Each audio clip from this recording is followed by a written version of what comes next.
bia ye di akire yentum koda yensu ana yenye den opani ya be ebedi nkomo oya George Otibonsu akwaba ja bibi aboko de dum oba dia as usual etana eno ano no me da se papa na bibi akoye bibi aboko de ekrom na edi efis dana yeto abare wie no o se bibia babia edi di ye hwede nyame be ni pa ho ni de isa ba di nyame beka ene no kure okay babia edi am se Ghana no ka yenim se yesi January mu ne ye de ko sana eya na kunta eyedi we no na amakumu ayedi eno ni di nko ana we suso enko nti abeka ho no enka wo ne nka be ya chichire nka abaya to ye no ona boka na Agyapong wini nka kumbe hye ai se bunya ye dia wi nka be be se di bunya fofo so ba o man to ni nti no eno na makuma idi no kre o pesa na menam ka chire wana o se kuma idi na huna yem se bia yesi afofofo mu ntia da bi enche sa eya bana nsusu so no aka omagana dia reho ntia makuma idi no me ka chire o ye kwa abato so no na mo gidie pa se sɛde tie bia menso me ka ho ye wo gidie pa se be ye wa kan no hina Japan be wini no be ye Ghana mampani e de na sesa okay me de beba ne o kan so by e wodi ntia me ba ha me kan no wi a me ba de o kan so okay e say you sanko komotie ho emopo e se fa ni die ma de ni die se no o man Ghana me jina ona bo kan de Agyapong ene ni team dinu ada obia oyi wasidi o se na daade o to nsu nyeso oyi bia de bo ona bo kan Agyapong no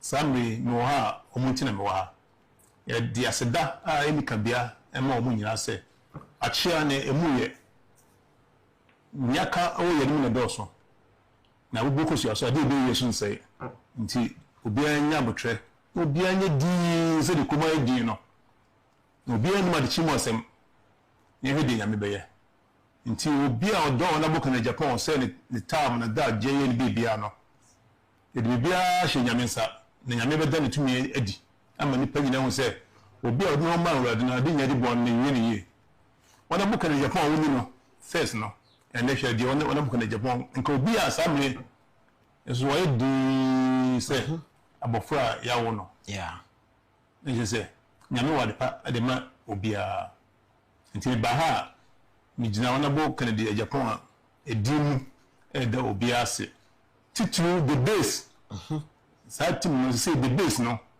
e jina the base of Canada Agyapong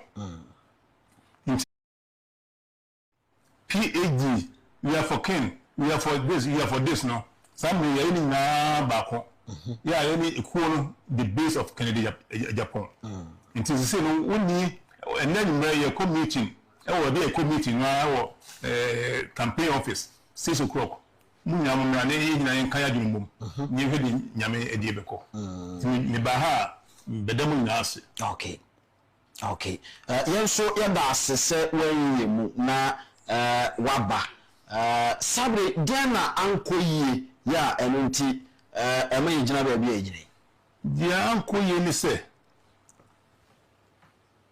minimum kwa no opayini bi wo NPP sisi a fela from Paul Boatin nyamra mikon onso panyina wodi dipa wa ba abonten be ka che se yempanyi fo ayi ni omo no omo ye fake no problems susanso na ekoma party no now at be now ye koyi okandifo yeah any kind any chairman any secretary any organizer yes ye koyi the president for the party what's in Ohifa flag bearer straight what's in Ohifa this is NPP now omuni nyoma ye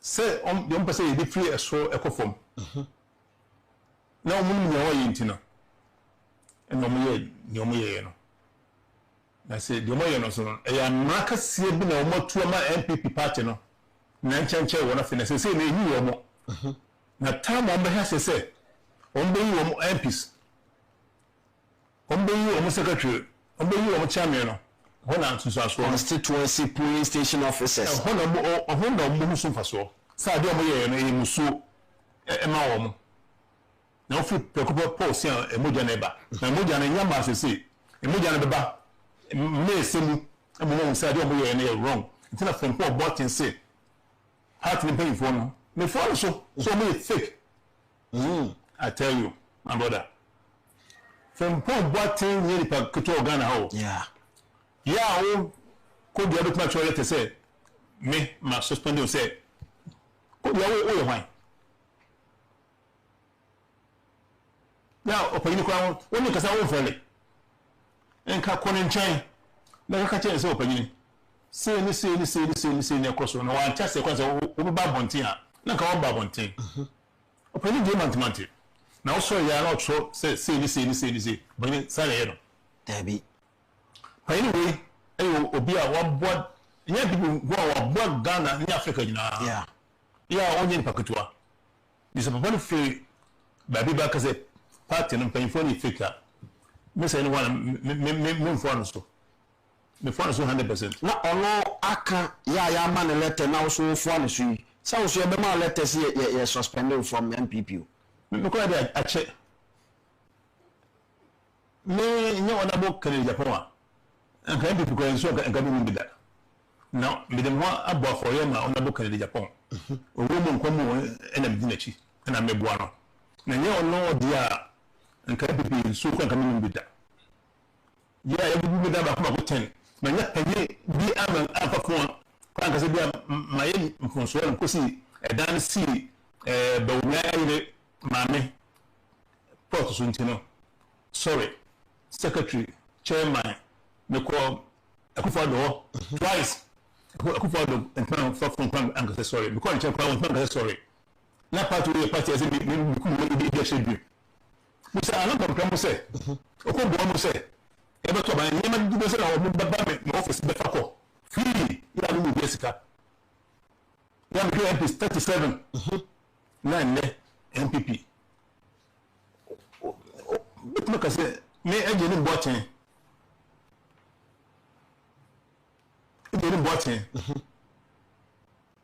bi opopo bi mensa omo e ko MPP ene omo nyan tiase be ka nso nso no bi se ubeja MPP party no me twen wona bo kanidi Agyapong ono nti na mo MPP ene obi ante me nyako for the MPP ene ba omi ante mo MPP ana bo kanidi Agyapong ante mo MPP ni obeka chem na ene bitie ono na mo ruwa no ya me boa no di obeka I mean the base of kanidi Agyapong no nya na de madwene ni nyasa e form sa base ma ono bo kanidi Agyapong into the base of kanidi Agyapong me chairman na me bibia BS na so nti de ko bia no ene ko kuma yo basi se ene mkum sisi ya pa life bugu se e fe nipa free e chem mo ye na ya se o mo bititi e no ye ni age ye bas nam kuma e fe nipa free e bi nam ka so akwan sisi ya kai ya na nam kuma e che rice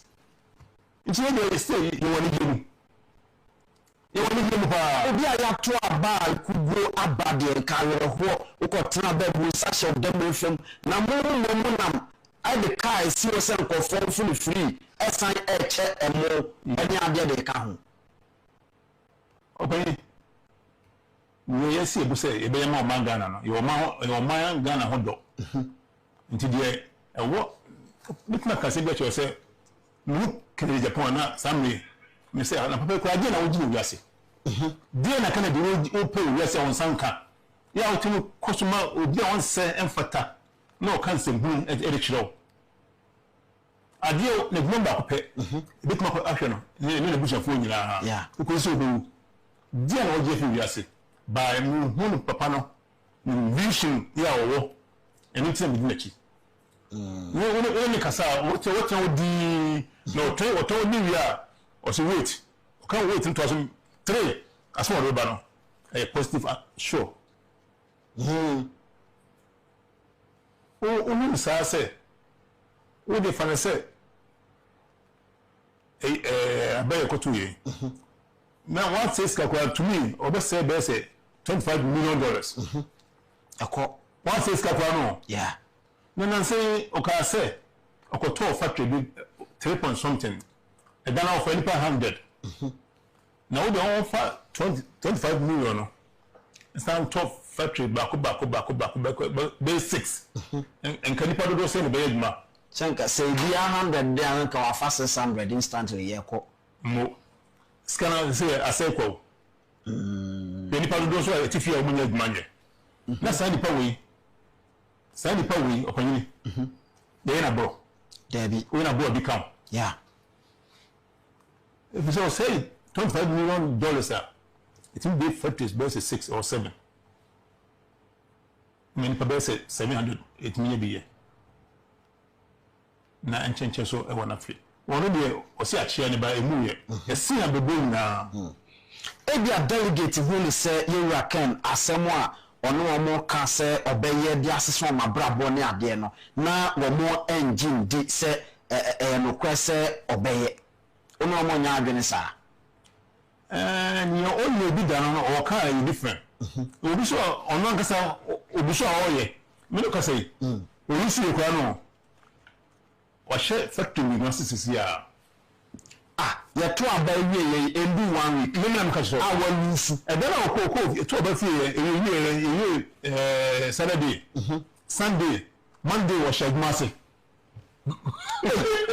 wahye gmase ye obi na ka chiro me na me ka chiro wahye na gmase o ye gma ya wahye factory no sisi ya no ka say na say pa we ye di na bro ba fa so yi oni o no ni se ne tu na o se no okre ba fa o so yi oni o ni se ne tu na o se no papa na so se o be no a na ho ni pa e woni mu se o be no a se ni se nka me jam adwuma to na kwa be so na fa so e chem me o kasika na o be no a ho nyansa ni ndi e kura no ye me yese and before shot that's a premier so be if you officer last year to abano we are 37% member yeah almost don't you almost share that no so obu na nimase sam ba nyame kuwa tasefo eyekwa we dey share tam enya 37 no some the voter when see nyae yeah something with the course so esutiye yeah central nyae member yeah Oma ban ekoseli na Honorable Bryan so no so contest bi if say plan obobe me to me enye obi akasa mi meka me madwe me nyansa me nim je say aden na ba bia Honorable Agyapong enya akase bia no ska mu hwe bi wono me ka cho we mbe show it is voter no no me dey a Bawumia de benya na no benya yeah but king enya mo oba Bawumia asante kenya mo oba bom central it is a bia western omusheda opayini o de ye cheche wo afi ni ehwe kwankwa mo bofo so mbe yi wo mo friend say advice ni sa ni mani running mate no yes ni o de ni interest ni o china wo de ba obi mo china mo adichi mo asem ni ehwe sen tomu pe that means o hunu ndi omo ye mani ka chiro running mate de se napo na edi ka konti ono ana besa ako o na ka chiro na napo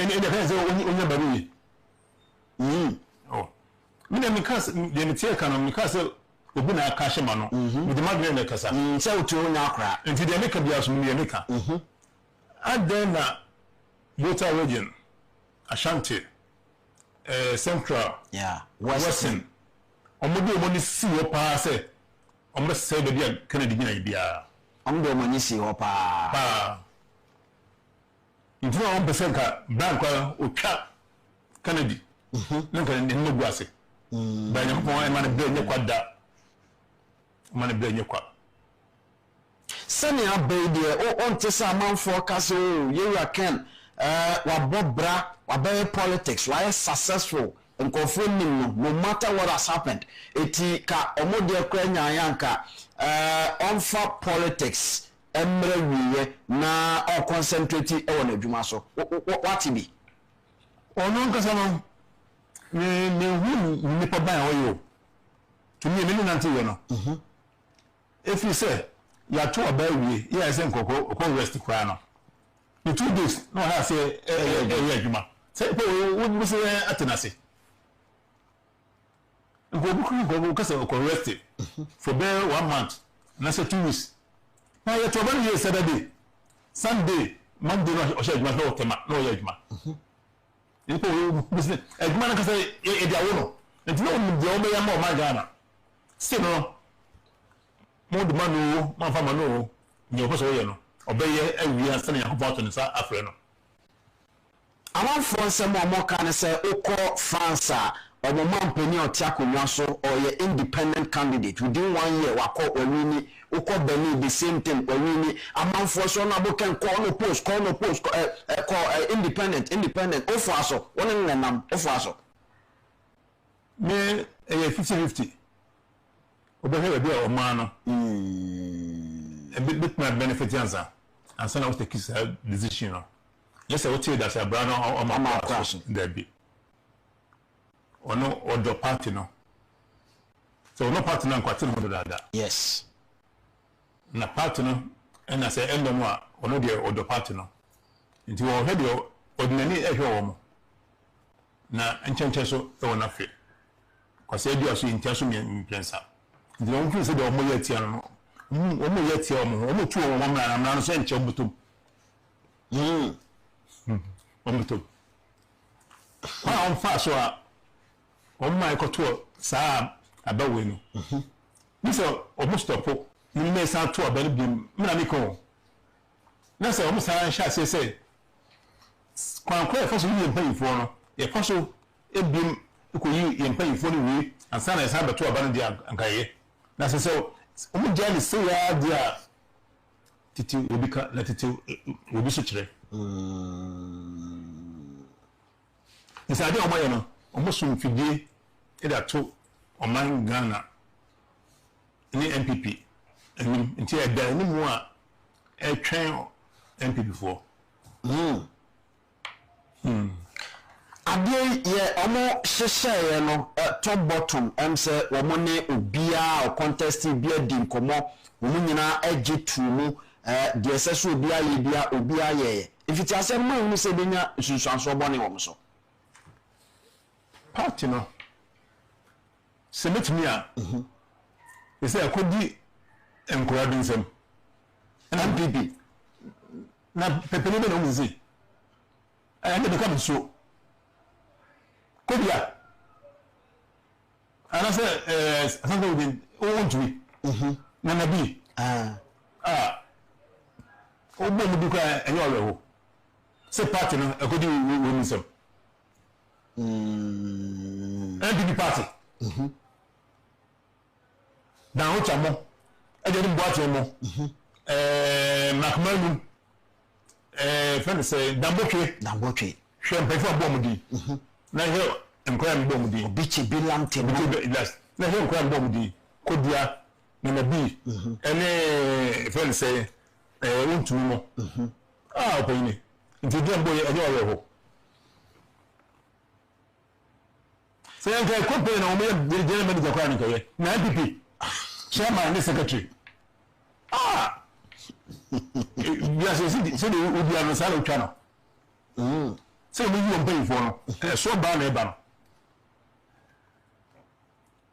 and then kwa na fa party no na omo de omo nkora nyansa no e de party no the party no awe ho kwa ya awe ho hwe se NDC ya kono na che me se bo so pay for me to be Ghanaian say me ko UK meeting na me kan bofo World Bank me ko dilo we kan bofo na Kennedy abejo na Kennedy kan ne bofo say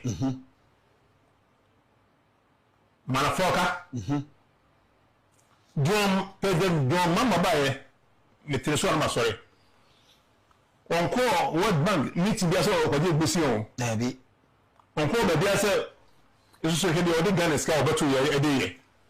Na mo amode World Bank bosia so de mutimi ye ene de dollar ko duwe.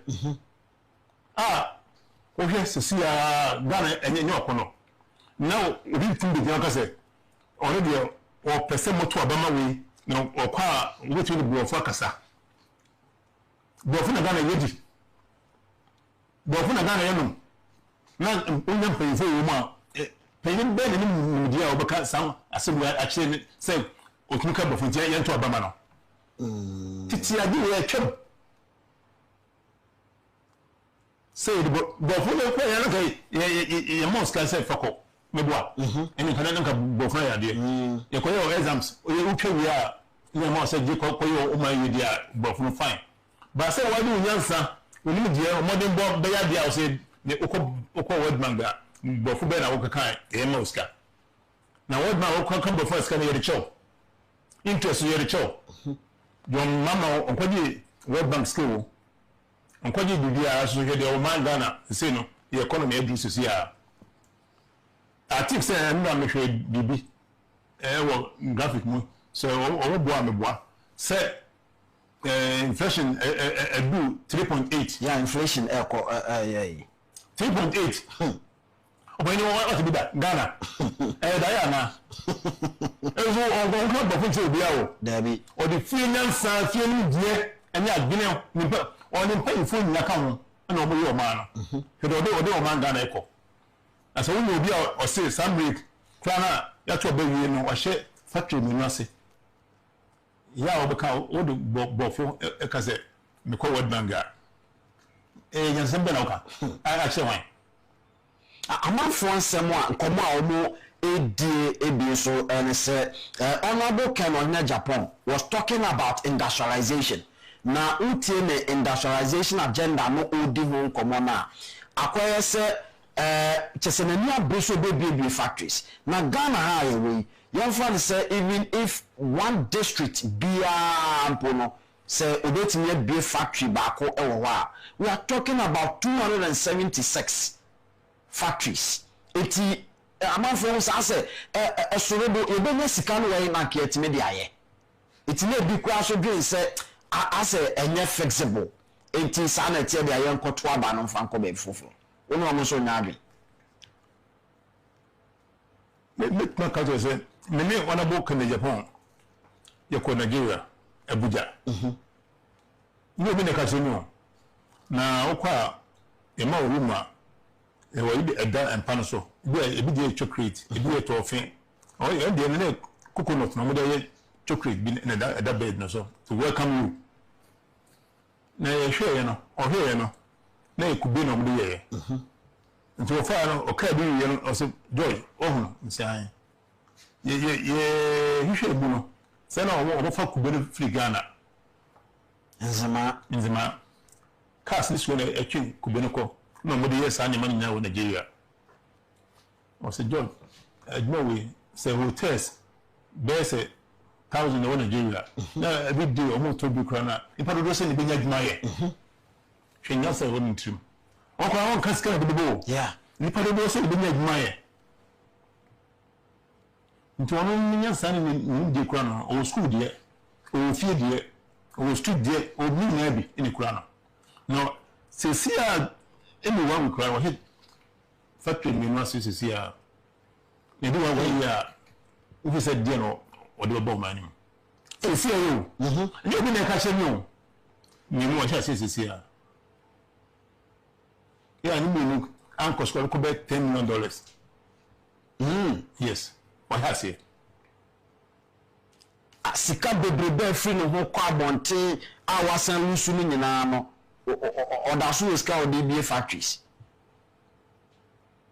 magic ben na moya ni sa no bi na sa ka se bi kire me o se tamwa Lawrence eje ni properties nyina no bi fuye ase bi se bi me sa so kam kan so on ka je na se bi de ka Lawrence bi bi bia no o se enka ono ni kwante ehye na se nka Lawrence die na obi ayini de so okoton bi hu ono de ni quality oton ade obenya ni aduma obetumi de aye asanya property I san Jeff in sending it is a being as a custom way. Oda, not Guinea or Guinea Pamqua, who say, quite best in the public for a live. Oh, yes. Now, you see the only muscle more with it. Yeah, and yes, I'm a critic, ma. When we told Mamma power 4 hours. Yes. Are they? Okay. They do a she embryo. We see then how do you home? You may go on the show person here. Nipa of home. The person with your mocha. Near who turn Canada or tram or the channel. When you can cry or first all would be China. It's a walk with China can all be one say, Quamben never swap. Say, Mignon, as in Chanica.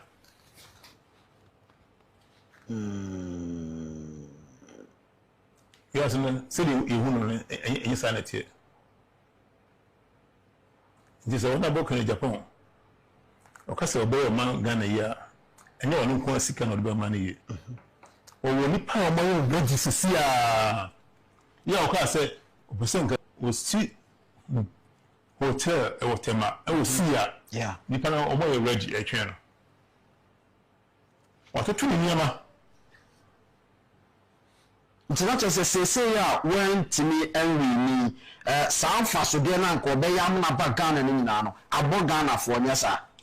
Oh, think I were president there. Quebec, I said 90% bit number. But someday I want your president to see another or co-minister the minister of the canal.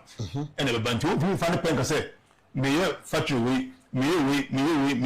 He said, well, president, minister the corner chain. No, was signed. But they say on your BBano, a man so which with the 100 number only have barefoot in which in the other. But the book one or some mammy percentage answer and son of Masamo, some will be in day. Senior chief of staff BSA your day a jewelry corner anymore Simonkosi 5-star hotel Emmanuel Kumasi answer Mabuama said mana abaso and the women in Sanko Femina Kaho and the Sikasi and Franco honorable can the young man in the NPP party anymore. Minka Seminjo. As I'm become as I come mammy bear my back on the handkerchief. Let me swallow the people. Me and Madame for a fellow Wahab Farouk. Yes, I won't friend of Musano. Meaning the power. For the first Musano. Yeah, Munya Mofubia, who could share more Dubai. Yeah, meeting no more Dubai. You meeting now more. So, I'm the train best at 20 at the Chassis Ghana Airways. Yeah, we will be Minister. Transport. Okay, and she share Mr. One day, while friend Baha. Yeah. Maybe some say, Mr. Utibo to say, dear Tina, Ghana Airways, Monty and Farmer Ghana. No, come to your opinion. You pay for a good dear bro. So, among percentage me, number of a bad Ghana. Yes, one first Kaduna. Obi, I didn't make my I'm not Ghana for your man. Maybe you must more charge in a crow. Now, says any panel or choir, no call board meeting. Or some call Ghana no, because more $2 million. Why does not in America get a bachelor to Ghana? I'm not to more America, a bachelor to take money. I'm on farmer. Say what happened, but when yeah, what cut to me home. And NDC chairman, say, the cooker was a say, yeah, chairman cooker, what's the count? A de cooker, or could be meeting on the body, Dubai, honestly. Yeah. Now, man, in paying for any diablo. In fact, me say or can say, sa nipa aborɔfo no so kra bae no ɛyɛ fɛ no bibi boate sɛ na odi Obama anim anytime Obama ba be kasa bia no that guy on odi anim ɔyɛ ɛnam when any so na san man na bae yeah boy ho aboro that's all sanity ntinam ka sɛ ona boka na Japan nko president bibia si kwa sɛ na odi ba won tin fama ba so ko si obi so minister because all my percentage be am ba bia that's the problem nti wo no bi Canada Japan chi bia no o ma we say me ne kan di nam no ma bo me ho we say minimum dia o pe no dia on pe so we mi say be on pe na mo ko ye pe ni fa ko o bit mo gu me ni ase ni po mo o bit mo gu me ni ase intimi try say me ye nanti na me nam eno kre gidie odo bi akoye ne ye koye nim na se ko be ya dia kana dimpe be ti obi na so na ogian se ti we no on pineda so we ye ne no we ye ne bo we ye die on pineda papa no we different person Nene Chairman George Otibosu ena ye di enkomo efubio menim se san komo we no etiefo ne ahefo enso ye very interested ya wo mo enya nkomo ebeka bi na enne no ebrenti mafa etiefo ne ahefo bi a just 5 chorus ene ne mefa na mama san kofo no aba na fe yetimi ehu ya semo okay ma menhwa de ewa ha mehwe se yebe no dafofo cause enne no one ha na entimi amaso me one ka very important se omutimi eba na edi enkomo because etiefo ne ahefo ye no mo na ye adwuma it is a senke omutimi bem maybe a 5 chorus called one miss some questions na ye enko because adwuma ye nyina na ye Ghana ho do am ye nti ye ba 4 lines na so na ma peke 5 course per na ma peke 5 chorus per na fe mo bisa mo questions na mene ana so say betimi ejai message ne betimi ato nchen na ye ne chairman Otibosu edi nkomo awie enne because oye very busy entanya no ti enya ne no as see tini enya ye nepa efri ni mo chairman okay baba enti enkomo aye die na chese ekoba ne saa you Ken on Agyapong en mambe ye mampani wa because ne ye hwese ko be di NPP party enim na wabagbo amasa ni aye ken ni nyina timi abaso na ye yi ketanse she corruption fa we ma me ansa no ma ba ye se ni yetwani nyina ase efiri ho na moman no etinya akonanim na Ghana nso anya so mfaso na ambaso wantimi o medi NPP animu na chese Ghana maburu ye ne da so asana ensan ewi mu nyame nsashana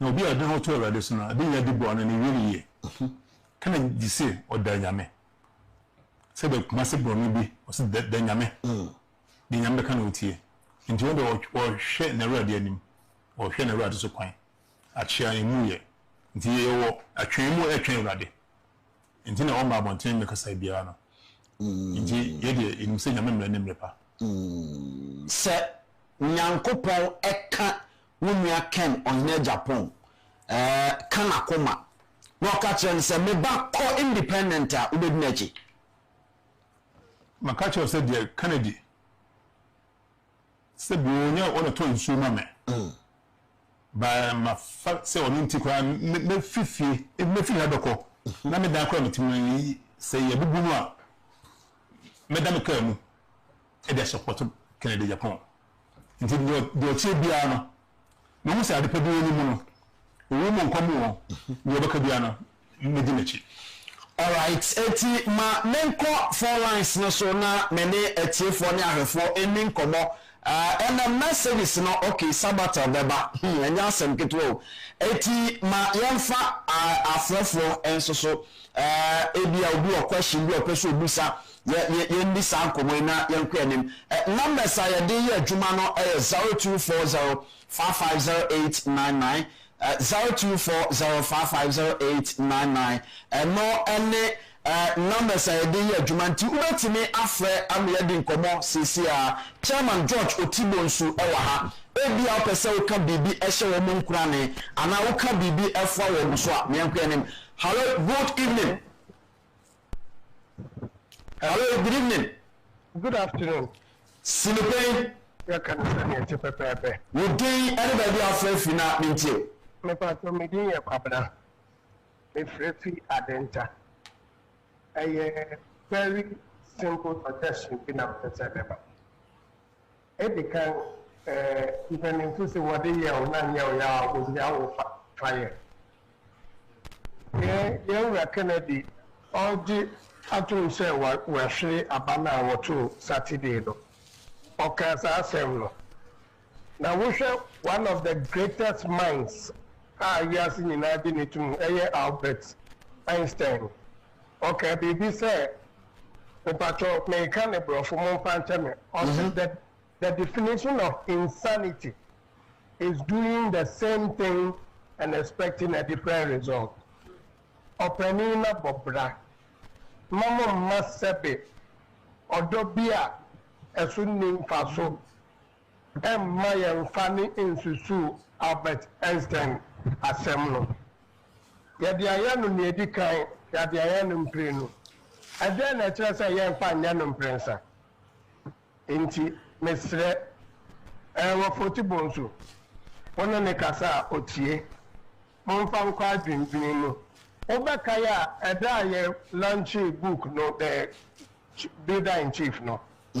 Opening the case in the areas of be or say of friend and I say, Sawati.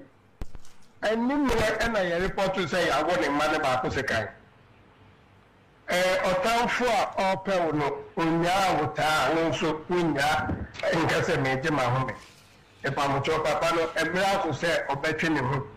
Let me be a coded in said the ya a radinsa or man of solo. The dinner from Faswa.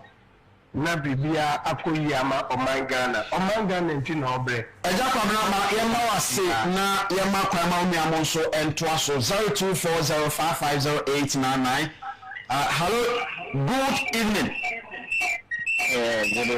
hello good evening hello good evening okay otie ne honti menya sure so betima gina so hello good evening Hello, good evening. Hello? Yes, sir, Silipin. Hello? Yes, sir, Silipin. Hello? Okay, on Temenka, eti ma yemfani sinchen. Ono entimi entemenka 0240550899 0240550899. Hello, good evening. Good evening. Silipin.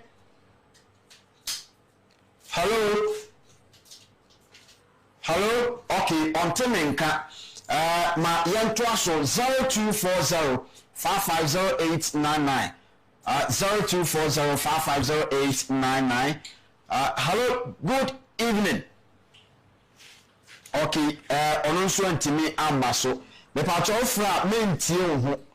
Ewo radio no ana TV ne so. Hello, good evening. Good evening. Sinupe. Ọ̀pẹ̀lú wo dín ní bẹ̀ẹ̀bí àfẹ́fẹ́ náà máa wọ̀n ní ẹnkọ́ sọ yé tí ó.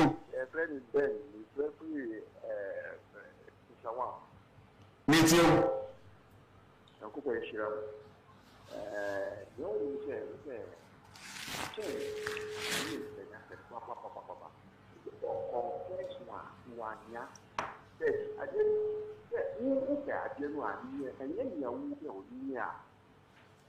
Party for the FM, and I say, party for the DDC, one day, Yakuma, and Catamo, she said, and then we don't cut. As you say, we don't cut. Mente n'asɛm a ɔka no mante asɛm no so ɛbɛyɛ den. Hello, good evening. Good evening. Sinupen. I can't say that here. Would they know that you are free finamente opening? A friend, Agyapong, you will come up to the trip. Meet you. Ah, catch you upon our cousin said. On country Kennedy said, on Fan Margin. You call it about Copet. What days in the Cosra, all the Bawumia, the King I am, or Monphobia beam. As you know, on Fan Margin, the Ghana Fodon. As I said, on Fan Margin, the Ghana Fodon. All right, men so me da say papa 0240550899. Hello, good evening. Yeah, good evening. Sinupen. You can't say it. We did it baby afresh in an intio. Maybe could you not cut it? Could you Casafre? Make us a fish so. Could you eat you Toronto for it you?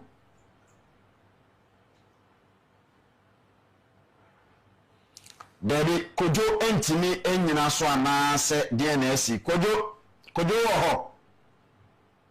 okay, could you empty me in your so 0240550899 0240550899 and let's say Sabbath messages mobile my kind in there and then swim on 5 minutes pay. Hello, good evening. Good evening. Sinupe. That is paying. Opani udini baby afro finamentio. You can set the baller bamboy. Baller bamboy. Now your friend say. You can change the good junior period at Agyapong. Bacho meet you. Mamimbisa say abra na sa kensi yikwe. Na wo Dr. Mahmoud Bawumia afa ana wo support. Omanfo edi uhramwana. Oh, I'm any more. It's say mobile constituency, for instance. My mention saying for year I was said bichum. Or no inya 1. Yera kwabneje Agyapong ono so ye nyamiensa 3. Oba yera Kennedy ohini Agyapong ono inya 82. Okay. Oba yera Bryan Agyapong doctor ono nya 117. Okay. And oba Dr. Mahmoud Bawumia 566. Nti omo kai mira. Na Dr. Bawumia so he sees Agyapong not to as his home. On the Sawasopi, on the Abbey walks, Honompena. They also know that the constituency is MP, a young man should be doing na young Kososo pa na Yera Bawumia. To me, show somebody na so to send any say ye share ye MP. Na ye MP so be bi oginani a dodo na abeka me ho nti anya me wan say Dr. Bawumia nya very significant vote for over 566. Okay. Obi beka say ewo mu say ye hwe ye MP de baby o ho no ma yese bi obi popo nani ehunehune bi ewo mu eye bibisa na obi anya ne free well but beginning no odi bibi eto wo mu adwene mu wana. Oh, Obia Babebo into name constituency, all the 5 candidates. A campaign. One restricts Obia from seeing them. All. In fact, Omokra Babebo number omo campaign, na baby omoko person mushia delegates ne husa. It's me suggestions, the monpe baby a horse, so that be omu na bit me abe mo abeti mo. Oh. Nti Obana omuti we are nom the Watsons and the only thing is that the other candidates ne ba on man kobi. Meme dear buy and I'm a coy. Oh, say you don't have to give mixed signals. Okay. And you're wedding come I'm on who say Hana Mijina. But me respect it almost choices. Me can't the delegate.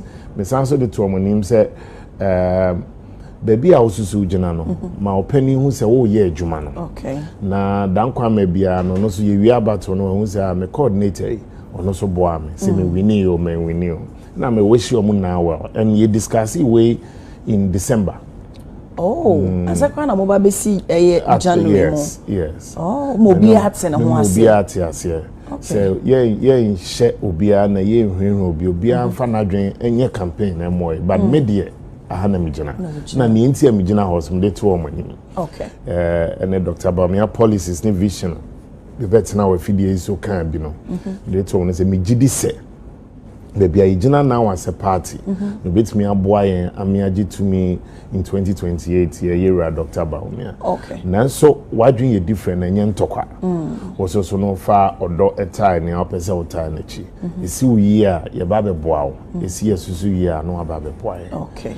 And I think with that set Obianwa he was prevented from campaigning on the concept, not a single person. Okay.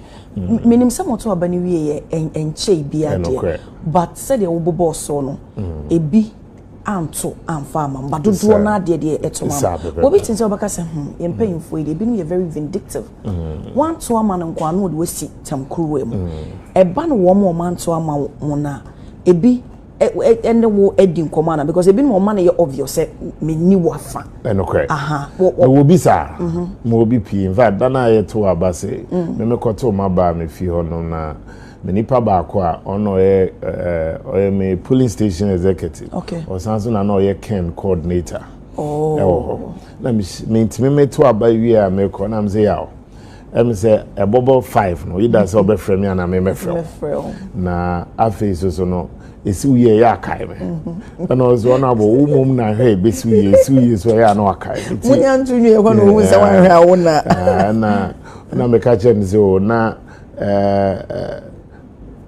me choose me voice well nze Barack Obama can say let prosperity trickle down nze say ya ni aba be she ohun bi ya na akai wo MP ni na de asesa I see. Do because wo mpesi aso de ya asomdwe nko ye me ye mom party amom nyina from all the sides do mo obi oto de want to mu nyina because ye wi ade na say ne da ye nim ne so nti me ne constituency executives na edwen ho hawa ye betimi ye odo edidi me ka chiro mansa na ye beto aba in December see ye wi no ye as a constituency because ye san waso de ye boy nuanu so mo akuapem sa me hono seat ni nyɛ dia te ya etani o mususo edin sa wo so mo na yeso how ye beboa o mususo no so matimi age o seat ye fie ne joa e man ye easy for me and the team to also support almost so effort in recapturing the seat okay see fie answer no mo mugitum nti ye hono de abno bi beka say Dubai America we interest and Iran we interest in the whole etuonto I see until now no boldly ubetimi aka say umanfo ehye wenimonyam based on baby ana ujina ne the because nkebeye ya nkebeye nimguase so e di amame na se da bia mbetena wa fidie yi so na me ba be bomanum tu na results by nke o se mi re win the so na so mo fanche me only obi mpene production for am go hey nti no kwani nyame anim na da no so aye to aba me kodu na UTV crew wo ho Peace FM wo ho am say ene no say me manfo omo kai me bre ni mi wa no mutie wo but that notwithstanding no me do ma se nya obi an nya ne sa omo hye me ni onyam ye na nyonyam mi so omashe mirror so nyonyam nti for me I think say anyame wanwa p anyame wanwa but there's something interesting about this year's presidential primaries in 2023 even though Dr. Bawumia winning 14 out of the 16 regions the total number of constituencies are winning na 213 213 okay this year Dr. Bawumia winning 14 out of the 16 there. But the total number of constituencies are winning here 232. So meaning gaining additional 19 constituencies account, which for me was significant. Okay. Very significant. Nanka me baba bit ti esi honomo. Osha a dear pa and na a walk, before elections and ade no yensem chofo no manfo bebre ne yedi nkobi won ma videos no ne ade do you think say otimi gaini sa other constituencies nyina eka ho because of sympathy and nkofo bi enyama no ana binum hu ne say maybe attacks on him no were too much and na say the message or the call ye na omo resonate with esa message na nunti no omo nya ne mugidie Broni beka say every multiplicity of factors. Okay. Niema pi ne kabo mu ema na susu ne nkum de. Ne di kan no personal attributes, ne personal values. Nkofo hu ni say obi a one ne hojo. Two, osan so kanipa bom. And three, they also think say he's presidential. Or obi a oye leader. It's made any D anymore. The personal Yaman American. Aside that, they also feel so say, or nyansane ideas enye sika nko a bebetimi aboa na se ono so ye hwe ne awaye in terms of the track record emra na ye mampani abedi echi ne contribution to governance and then adaroma na nkofoti on phone so to electricity na adaroma na the digital sector obo pel passport onya ne to pel driver's license the driving of the fintech sector and there is a sika 720 the fintech a small loan just say a whole gamut of issues. I face on a contribution, a man here, ne loyalty to party. A man I hear will be a man I could in a box in my mind, not from or the Donoa, the Nohoba for real. And aside that party for no soon, say he's their person. Okay. Na Onibia obe honest catcher, or Biswa or the Bemau, and obe Boaso Swa unkoti. And I say, it makes it very easy. So be him and then I could check asemu here. I know you're a personal attribute. The other factor I mean this and also so boano a message. Say no cre ya kwa about you anye ye. Nanso achias we mu ye. Say na 96 J Kufuor call ya ye ni mugidie. Say anye ye so ye mo ansiesie Kufuor ne bebia ye to sin fa ne nkobie mu. Okọ ye no okọji tumi man. Na na do call ni di kan call ni na etosu mienu anye ye born ni chidom ye tana na echi okoje ba na ono Dr. Bawumia no ketwi bi o se na me so Kufuor kwado nya 39 o sha ase me menya 41 boboa me a me nji me mamona and his message and again the other message for me and also resonate is also with the party the welfare system for party for no at the electoral area polling station app. Omujidi say Ushemwa obeka se me wini ameboa party for but nhye na ye de beboa party for no enye clear. His thinking was that se wunim nipa na de hia no wontimi moa no obo opese oto ane sukuru so na ban bem eba so a opese oye adwuma obo no opese odidwa obo no mo a ne ba na epe bibi ene sa na ma no. And he says, yeah, the sunny man no at the go a ye boo bakumu. They won't say, Samuel could say, Bassett nap a President Bawumia or Wibia Nuyani is called Bidija. Sunny Pana, no any here some. Inti every 3 months or 6 months, Nipaninya and 1 year you wouldn't film. Na ye dear near or no near bibina abashim. Oh, so you have a system. You have a system. And now no more casa or call phone so. Now our boss or say for instance, ebia wako Manfe Presby A polling station. Ebia youth organizer or within the ebia Kwabena Minta medical. What number is say or you know when you know on the phone so. He had everything in his hands. Tinanya paper something a man who's they felt that sense of connection. Say enya dia bekas we are krade na meeting. And then again, his other message of bringing some stability to appointment. Eba wabetna konwa so as mampani onipa ne bedi mampani wia abna okọ nanimu ayeden party for na mo ombenya film no eye omo gina mu ama mampani okọ nanimu ayeden say access ana access okay because enye easy he becomes an asset of the state okay not just for your party. Into one here protocols are polling station ni ebefi kasapen and also ebefi boma ababe mampani ewo efficacy eyeden. Now so enye so person be hu mampani twa photo keke e na hi asem or the better name. But say hi asem what was structure say what nipa no wanya ne de ene na hi asem answer da. O twa kwa ma ewe mampani.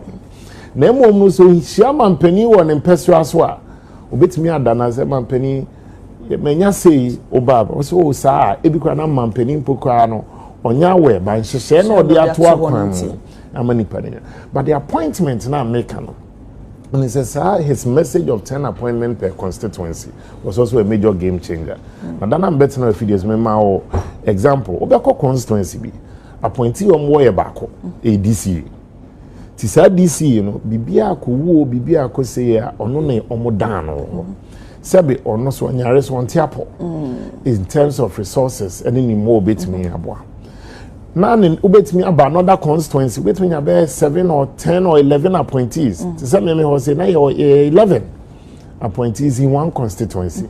So 11 when and your constituency in the lobby mampeni appointee. Mampeni ni individually. No the ejuma share sir. Inti no I just say nipa no or love and loyalty to party. Because any party for the board manager, but with Dr. Bawumia's game-changing policy or not the buy and say, near bay and say, ya to a baby, I'm a baby moment penny. Mary reserve over 3,000 appointments for the 276 constituencies out of the almost 7,000 appointments at present here. It be a board. It be a board chair, board members, CEOs, deputy CEOs, ministers, deputy ministers, ambassadors, deputy ambassadors, Inti constituency we mama me 10 qualified people la sebe ombitimi agina musunsumu amamo na menfomo enko adwendwen mu ti sa 10 na odi amama mpani no mampani ehwe baabi odi ombehye no akache mo constituency for say mo 10 qualified people la mo de brand because article 58 article 59 of our constitution vests the powers of appointment in the president inti sa ni pattern no enye omo no mo konkran kolobi your constituency no normal case mo present mo ti se moko na se mo adwuma ankoso ani one e wo mampani aban mu two e wo mo ne ye ne mo nkita wo deal with party for no at the constituency and one say party for case mampani ye ne de abana brewo e gidi se ma abana nkotena touchline kakra na ye fa obi mpe e mi hye mu man e mi gidi se to maso. Okay. Then the third one was our campaign structure. Your campaign was not just at the top. Our campaign was happening at the electoral areas. Because electoral areas, when the polling stations now. You can see Dr. Bawumia in the north. But the campaign ABA happened was Shayo Sudoku. So the most spreading more tentacles since no. Or no the amount na muhunu. Oh, but behind the scenes beneath every constituency. Many constituencies say I had 6 different campaign teams. Oh. Yes, working in my constituency. So your strategy are more adapted, Well, when you want to win, you have to devise a strategy to win. And at Dr. Bawumia's campaign, he was clear in his mind. Said, Abano, you be win you be lose, it will come from the polling stations and electoral area. And our campaign teams were, the electoral areas and polling stations. I see. And no air course on also senior members, the various constituencies are Abia, Yera Namha, Haja Samira Namha, Abia, Honorable Sechi Mensabon Sunamha, Honorable Parian Sanamha. Anthony Cabo Namha, Nana Kumia or this side, Samir Uku or this side. See, you just be focusing on Dr. Bawumia. But about 50 to 100 of the others are in the other constituencies. I see. Now, you share figures. I free a buy. That's right. See, you share Greater Accra. Now, you compare last 2023. Primary, sir. A difference. A lot. Make I say last 2023, Dr. Bawumia, 19,000. Whilst our campaign means I cross check on my phone. Okay. You 19,002, but we shared this year na Emma Uraken 17,282. Just Greater Accra and Kwao. But this one, this year, 19,820. Emma Ken may father too because no pan and exactly. Emma Ken this recent a year Mokoye when you're 11,333. That's true. The question is Ebane saying because clearly you could see we didn't reduce. Appreciate it, yes. But Honorable Ken, they are not drastically. Is it the other force from Dr. Bryan? And it's me train is not say our strategy going into the election first of all was to hold on to our own. Vote first, yenko bon ho ban. Si enye bi anka ho a emi enko lose vote no. Inti Mijidi say other candidates also had their own game plan almost the buy. Na ye den amudi ene de etimi I reducing appreciate. Mama na make say mama ebi were a message. Dr. Bawumia's personal values and attributes and also our strategy that they call election. Our strategy was to win. Okay. The last time I can say me, we were to market a white dress. Whether it will be tone check, or tone pink, or tone black, or tone indigo, and orange. And the moon show. Debbie, focus on what will make the white dress sell. Okay. So does it mean say other places are and also votes in the reduce kakrano? And no. We took a hit. Okay. You won't gain all. But on the whole, in total, Dr. Bawumia performed well in every region. Every region. And you could clearly see that the additional 19 constituencies demonstrate his acceptability. Even in the Kusasi zone, and an opponent, Kusasi for Mayeni, he won majority of the Boku zone, of the Kusasi dominated areas. Okay. It is clear that people also chose hope over fear. Hope that Papa ye beat me at the action and said Biamana koji to me a brain over fear. See the manua untiminko winning. And again, people also felt to say, on one canasem, no bunny will trim, or say a bony diano, Yamene prano, or say Wabom him several times. And in 2023, you see, a man, Papanes was semno, me mekase, a bay mobile, men canasa. But now a man confident so quadrant dreams at 2023 or bomonim. Yakoya anye. A cow boy any there's 2024 he had to organize himself. 2023 we won the primaries. Sorry. The following year 2024 he had to mobilize resources again to go for general elections. 2025 I saw someone who be in party ye be a nomination I say I saw Santisim. Then 2026, he has to mobilize money again to fight another elections, meaning the January 31st. The party for no on money matters. They felt that Pape, he can win. Now, I face also his message for me was surgical. And I think as a candidate, was also distinguishing well. He never lost his cool. He was able to stomach all. Buzia can't say. Now, my mentor Sebin will be offended by some of the words. Or say, if you ask me the criteria of who a politician should be in Ghana today, the person should have a large capacity to stomach nonsense. Now, Dr. Bawumia demonstrated that large capacity. Say, be it attacks or be it whatsoever, he was determined. Say, obey me a diminishing to cross the finishing line. I didn't say I will be by what DNA we now won't speak out, now would do one. For instance, Abraham Omokwako signing a peace pact. Clearly, you could see, say, that Dr. Bawumia, ye nimno, and yet, sa nipa na ye hunu or hono mamisha we interview beer. You were like, none ni NG because attacks are never no a door so to do a nipa. Why Tina on Kasa? Because you say, one Kasa more ye were you born. Baby, I saw Kasa no Kasa. One say, or this near Hano, a two woman. Or the two because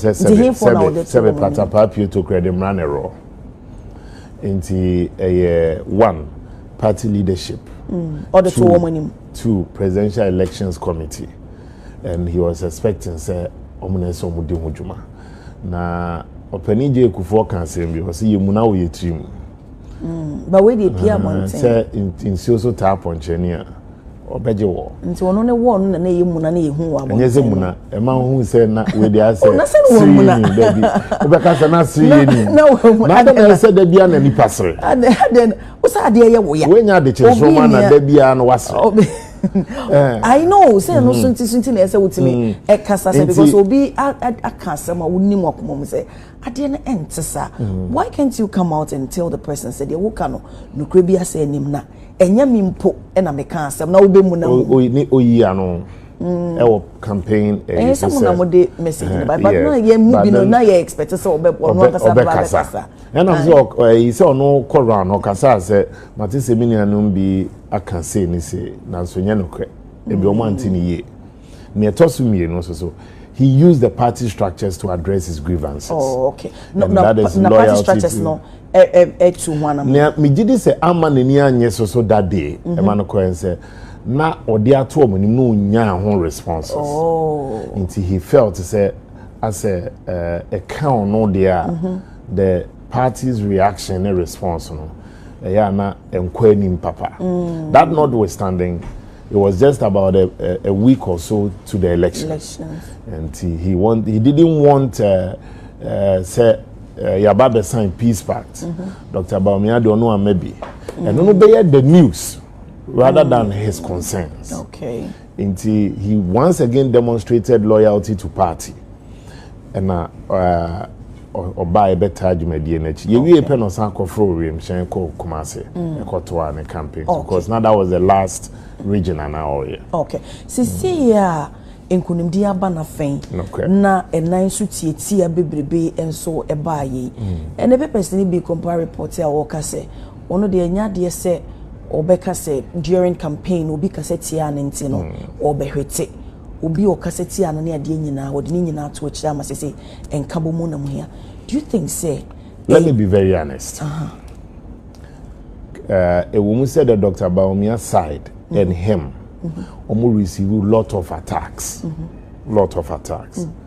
But in all fairness, a bit more also so almost no more your campaign team almost to buy inti what be say you can before or no so now no say afani afa na no or no said the minority MPs kosano and he said one thing or say my focus is for all of us to win 2028.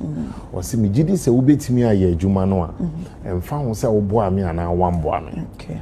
We need to harness the strength in our numbers. Nia ubetimi aye nia metimi aye nia emfa mom nia emfa nkojitu me. Nti eno no ye akomam pefe ana so se bi wo no ma ye say aye se ntwe janan. One thing about him, he's a very honest person. He's an honest guy. He doesn't bear grudges. I don't bear grudges. The only thing is that Jumadine Dayanim. In 2024, it will take in for granted. Okay. Into going forward towards 2028, easy. Now, you'll be comfortable to work for our collective victory in 2028. You know, so also why. Inti who be here say me for a FDA so. Na me for a FDA so. Me fa at the chance from a FDA so. Na me share the supporters also of Dr. Bawumia. Say we have won the primaries, but not the general elections.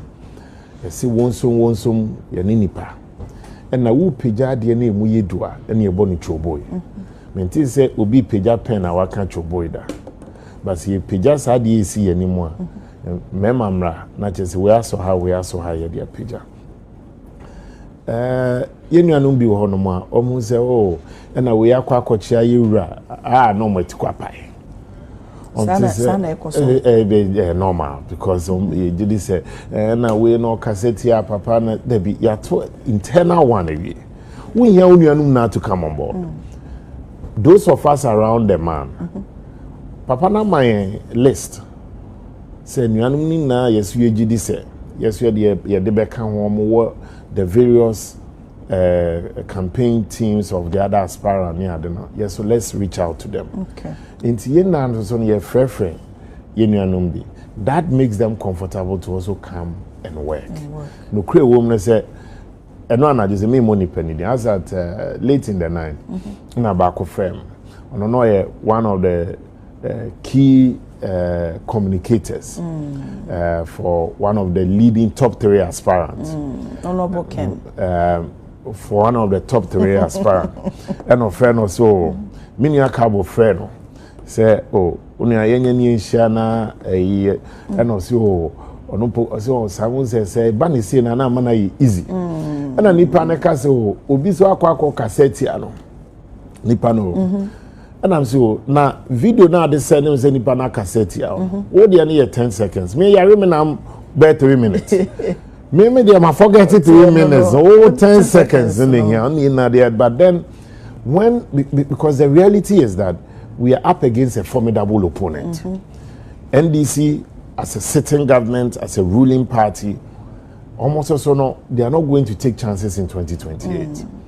Until the more I hear reaching out to union, and as I say, one of the key advisors, one of the top 3 aspirants, not out of the Dr. Bawumia side, the second and third, well, one of the aspirants is key is Sene and not your brem so as a nipa back also around us or ne or more communicators back or one of the region also when you in few communication platforms on it to me I reached out to them and I'm so munjama and yeah so these are things that post elections we also have to manage it what party leadership to manage the situation and Nana Kumia can say the chunk of the work, whether it will be united or disunited, will come from the presidential candidates. Now, they said Dr. Bawumia has demonstrated, say, okay, so far, we been Dr. Bawumia and say, Mamimbisa say, other 4, aspirants are no more kind of apart from say, Munina, I declare no say, one now, winning Munina Becasai, after no, or more Akasebium. And on one reach out to them and also reach out to yes they've been reaching out to him ebi so abefie ababecha no amano trinkwa meaning say amomaka ne so no ebeba enche and na say bakubiba but me femu dem nya the feedback here but the baby will show you I'll be able to confirm say Obaya and Sana Makacho. But meaning say the Honorable Cabinet Agyapong Baneho. The Honorable Dr. Yao said Duchum so Baneho. The other 2 numbers I confirmation be of one of the meetings. So not me but so I can then confirm. Before the primary so now we will be awuje enkomhye any polls edi. Ojidi. Ubusa. Maybe so. I believe in everything. You believed in everything. At that time, no. I don't rule out spirituality. Yes. But me jitu say spirituality alone and a prophecy alone without groundwork obebre. Because emra na mana kra eton. Na mana entungu biefie e olden days Bible mu. Na mana etogu a location na wakwa akoso aba na me ba ha bibu me ma 2 quotations from the Bible, one quotation from the Bible, one from the Holy Quran. Me de call Bible mu the book of Zechariah chapter 4 verse 9 na me say Zerubbabel won sana wo de ahye dan na se no wo de sa ansa no bewie, meaning that you have to start with your hands and say wo hye bibi ase na nyankopon ato nhyensu eguso aboa ma de nsa na wie.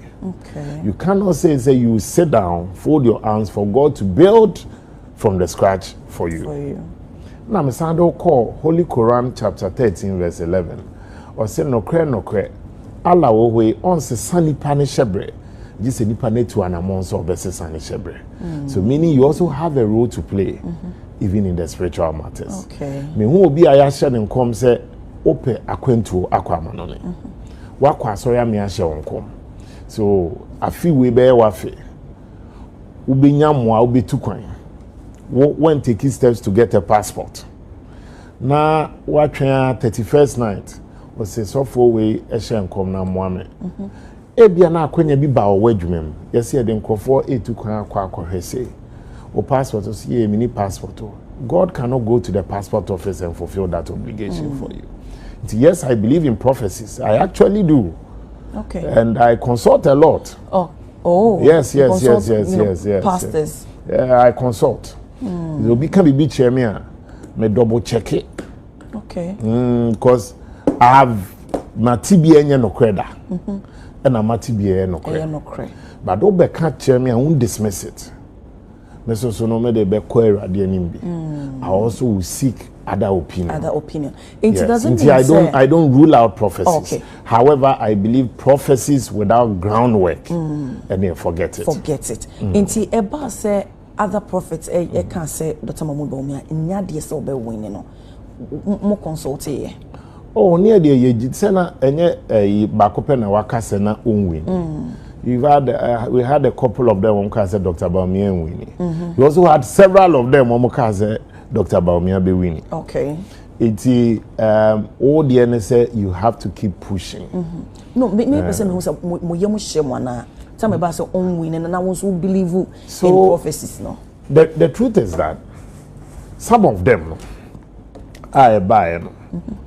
And you see a yem sharing, but it was worrying. Okay.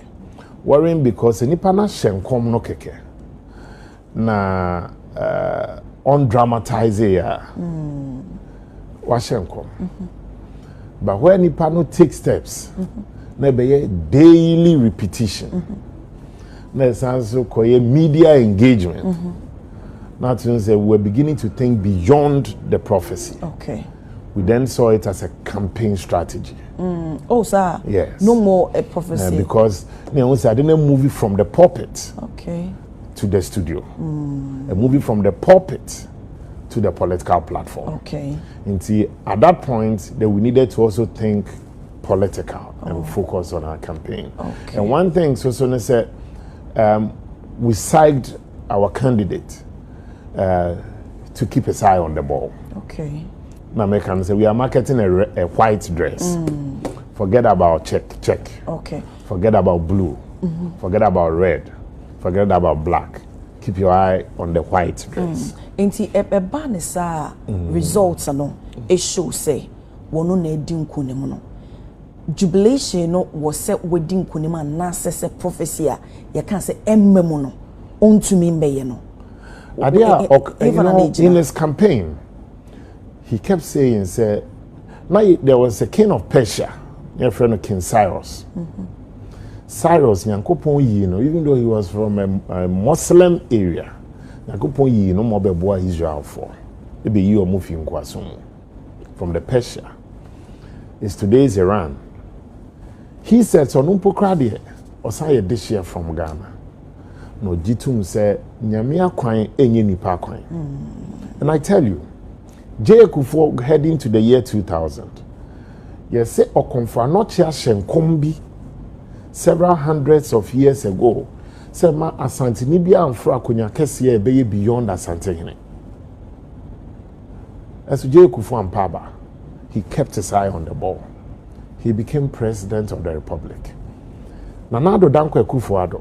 Asofo na bia kaze nebusium yendi akonya yendi president. Omo said, in fact, even said, they are cursed. They even said so on the John. Because you John Rawlings, you John Kufuor, you John Mills, you John Mahama. He wasn't a John. But God made him president with the support of Onoa's also effort to put him in. Until we were clear in our minds to say, put in your effort. Okay. But where you don't put in an effort, you have a problem. But I can say a majority of the prophecies were in favor of Dr. Bawumia. If you want to also measure the temperature, check 31st night. I don't convince him more. A buy say on to me no moment. But we're not even looking at the numbers. But we're determined that yes, was louder. Yes, and that's what I'm saying. We decided to remain more focused was when the prophecy moved from the pulpit to the studio. Okay. And moved from the pulpit to the platform. Okay. The banner said that politics. Politics. I see. And I'm happy say you know. Omo manti Nyankopon call ni. Nyankopon e frɛ na me nyina ho bi. Na obi so frɛ ni nyame na obi nyina ho. Nti omo manti Nyankopon call a ofrɛ omo. they've come out and say we dear yantinya mini on this matter well. But my main for a few days, so let me sound a word of caution. If for your Dr. Bawumia supporter, let's give thanks to God our candidate has won.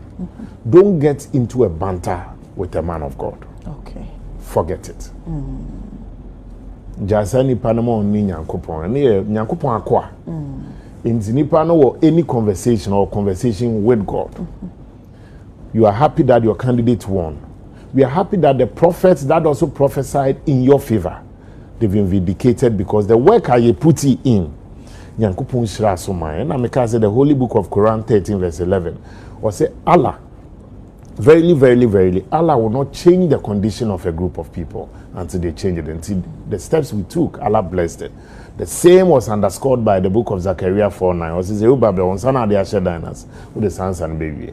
Elections are over. Don't get into an argument with the men of God. Okay. Let's keep our eye on the ball. Why? Because it's not all the time that they will get it right. But where's also a foothold to men of God? Don't play God.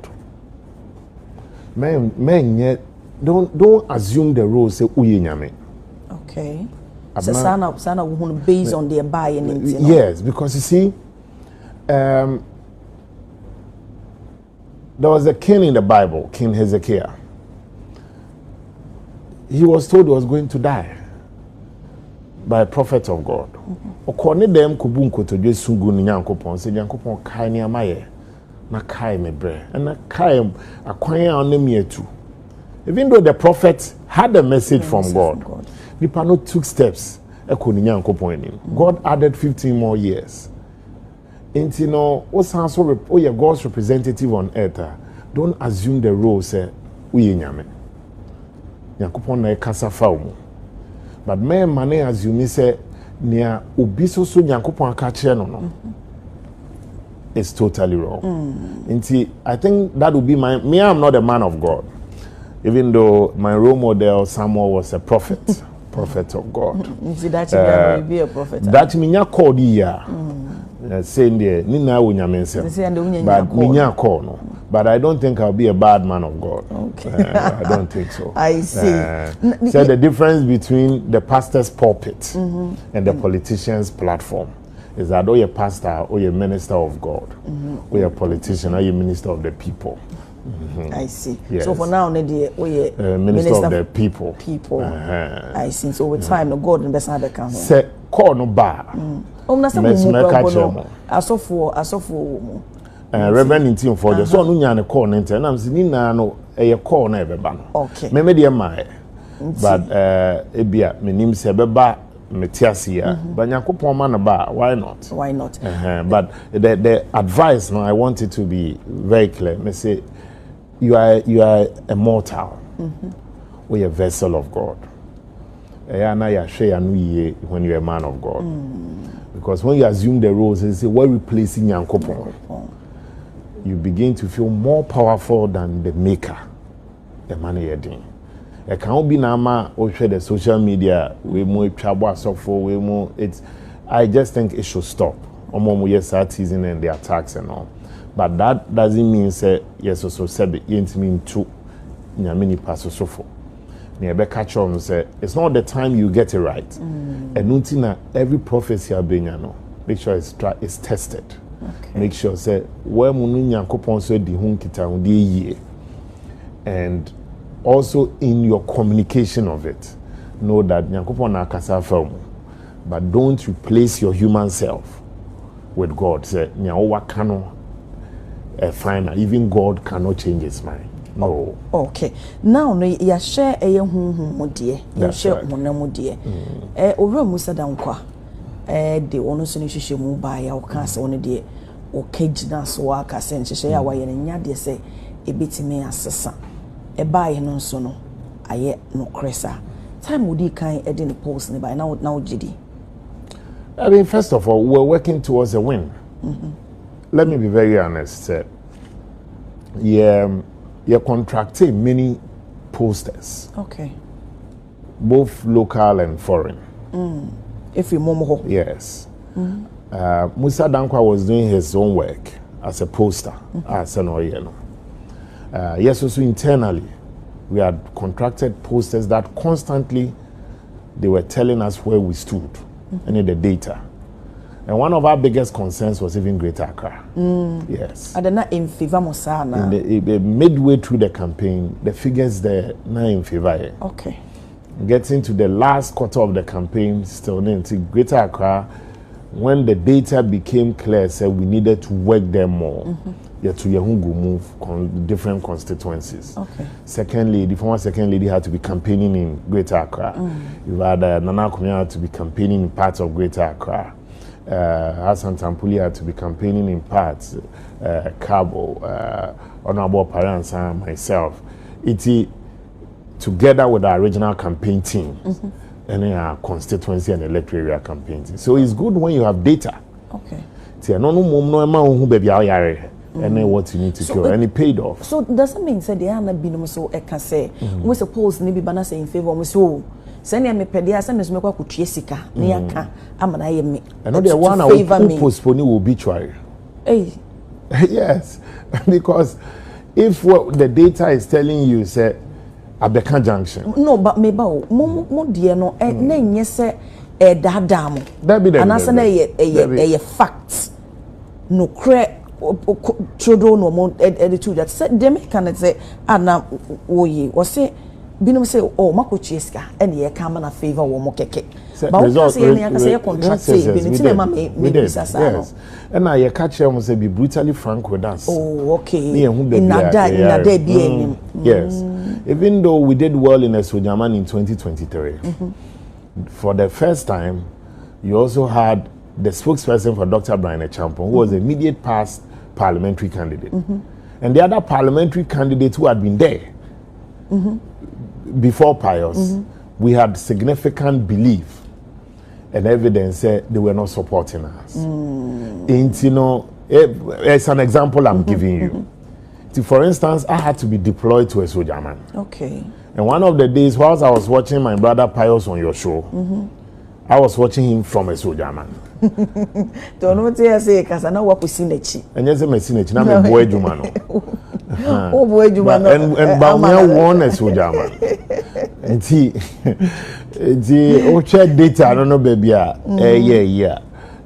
Now, for instance, Okre constituency, which is my next door neighbor. The MP, the Miaminia Nyenchen, no, Bryan coordinators was wrong. Whereas Agyapong North and Agyapong South secure no. Na ehono me hu say ehono akoya brempon tokwa. Tina say nipa so we we lost by 6 votes, 7 votes. Oh, okay. There's an but meaning say we could have lost by hundreds. Into the data will have to tell you where you are bleeding, anywhere you need to go. I see. Into the polls held the campaign. Okay. May I'm not one of the people who rubbishes polls. Okay. Provided Nipano a credible. Credible. And you adeba mission a man may a course war amanone. Or say you hire people for them to tell you what to do. You don't hire people for you to tell them what they have to do. I mean, there's the things you want to hear. Yes, and for instance, is broadcaster and our host show. Ebe ya say no for say Kwame Despite. Ebe mesika editu ya oka monthly. No asan frɛ wa no pa. Aka cho say show no ye ni say. Na na be ma menya results. Unu production. Not just say nko high. But whilst I will host, now Becca John said, me share the market Sovia, but it is a way na ABA say management, it can help expand our reach. So you are telling management what they have to do to improve upon the program. Okay. It is also now contracted a poster. They are supposed to tell you where you are bleeding. Okay. Not you telling them, say, I had me bleeding to Koye post. No, give them an open mind. For instance, may cooperate for MP. May running needs assessment in all the 32 electoral areas in my constituency by an independent research group and posters. To make a campaign in 2024, me do say I say I say some be ma she be jania. When and person me yamamo. when I'm say here, and when the people know said their needs now you are communicating, they also know that you know their problem. Okay, and now and some of them I knew that I don't know which polls they were looking at, but I clearly knew that there are not elections on Bekobebia. Yes, and you don't need me to mention names. Of course, I want you to mention names. But that's a result by but say be so maybe last minute. Last minute. Mama, last minute the society but a progressive. Miracles happen. I know Jesus is still in the miracle business. But it must be backed by strategy. Okay. Inti Musa Dankwa de by Ubekasi etum pepepe. I think he did this work. I mean, he did this work and he got his figures. Sana was I mean, it was so accurate. That's what I'm trying to say. But and you're saying another one, a woman I know dear 2028. I'm pretty sure said won't be. Let me tell you, is on was it Joy or so? And okay, so we in your year in December. Saturday and Toaba. Okay. Saturday and Toaba. And they have really be the changing field of politics. Okay. And at the voter psychology. Even though here in polls, no, Musa also did not drill down to the constituencies, even in ours. Okay. Okay. The Biane said, for instance, what we had in Greater Accra is significantly improved. In voter in 2023, Agyapong won voter, but in 2026, Bryan won voter. Yeah. Me sure said that Dr. Bryan campaign team knew that one region that was in the bag was Eastern region, because they said I heard him quite strongly saying, said MPs 15, vote they can't even 500 year influence. But then the results came and you realize that Eastern region, Dr. Bawumia won over 50% of the votes in the Eastern region. So if it be the changing field, the man has just been elected. He has enormous goodwill. Let's see how for him as a flag bearer, the work is cut out for him. He knows he must deliver. And he won't always get it right. He's human. But Bawumia will not deliberately get it wrong. Let me repeat. Dr. Bawumia will not always get it right as a person, but he won't deliberately get it wrong as a leader. I see. So the need that hopan will be no. But what could you pay? Nipa be from so beba. And tianuntina utie futu.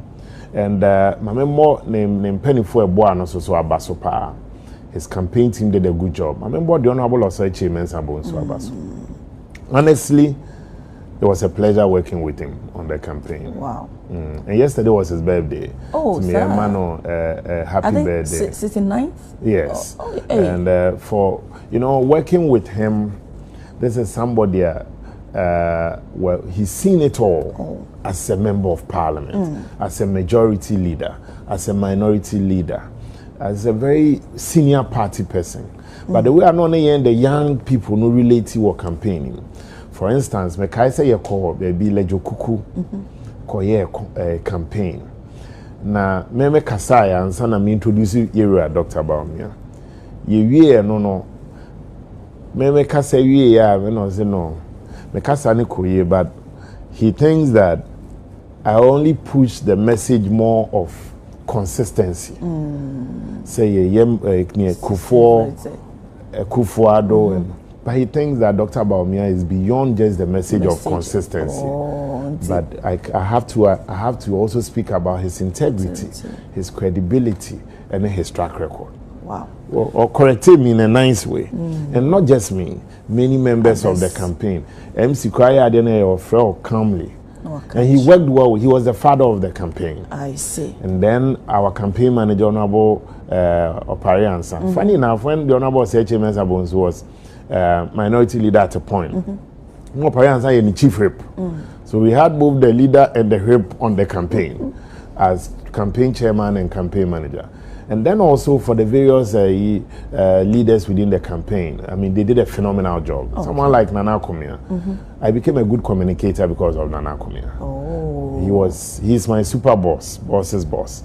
and he was communications director when I was made a deputy communications director. I was made deputy communications director under him when I just come out of school. And then he was a lot. And one thing about Kumia is he has a good temperament. No. You are on your own when you go with him with that dear. And Wakuna is a crutch.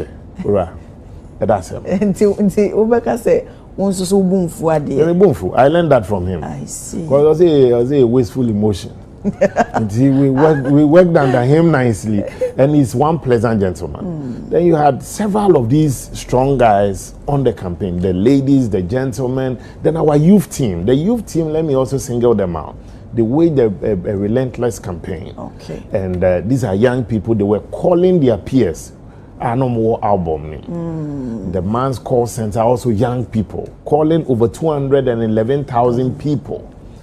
And phenomenal. Then you have his social media team. They served as his backbone to propagate it. So I think that Dr. Bawumia had a very good campaign team.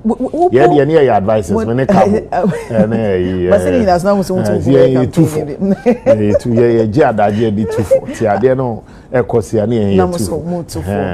can bala for. You check your alignment. And I senior honorable Fred Owai. Okay,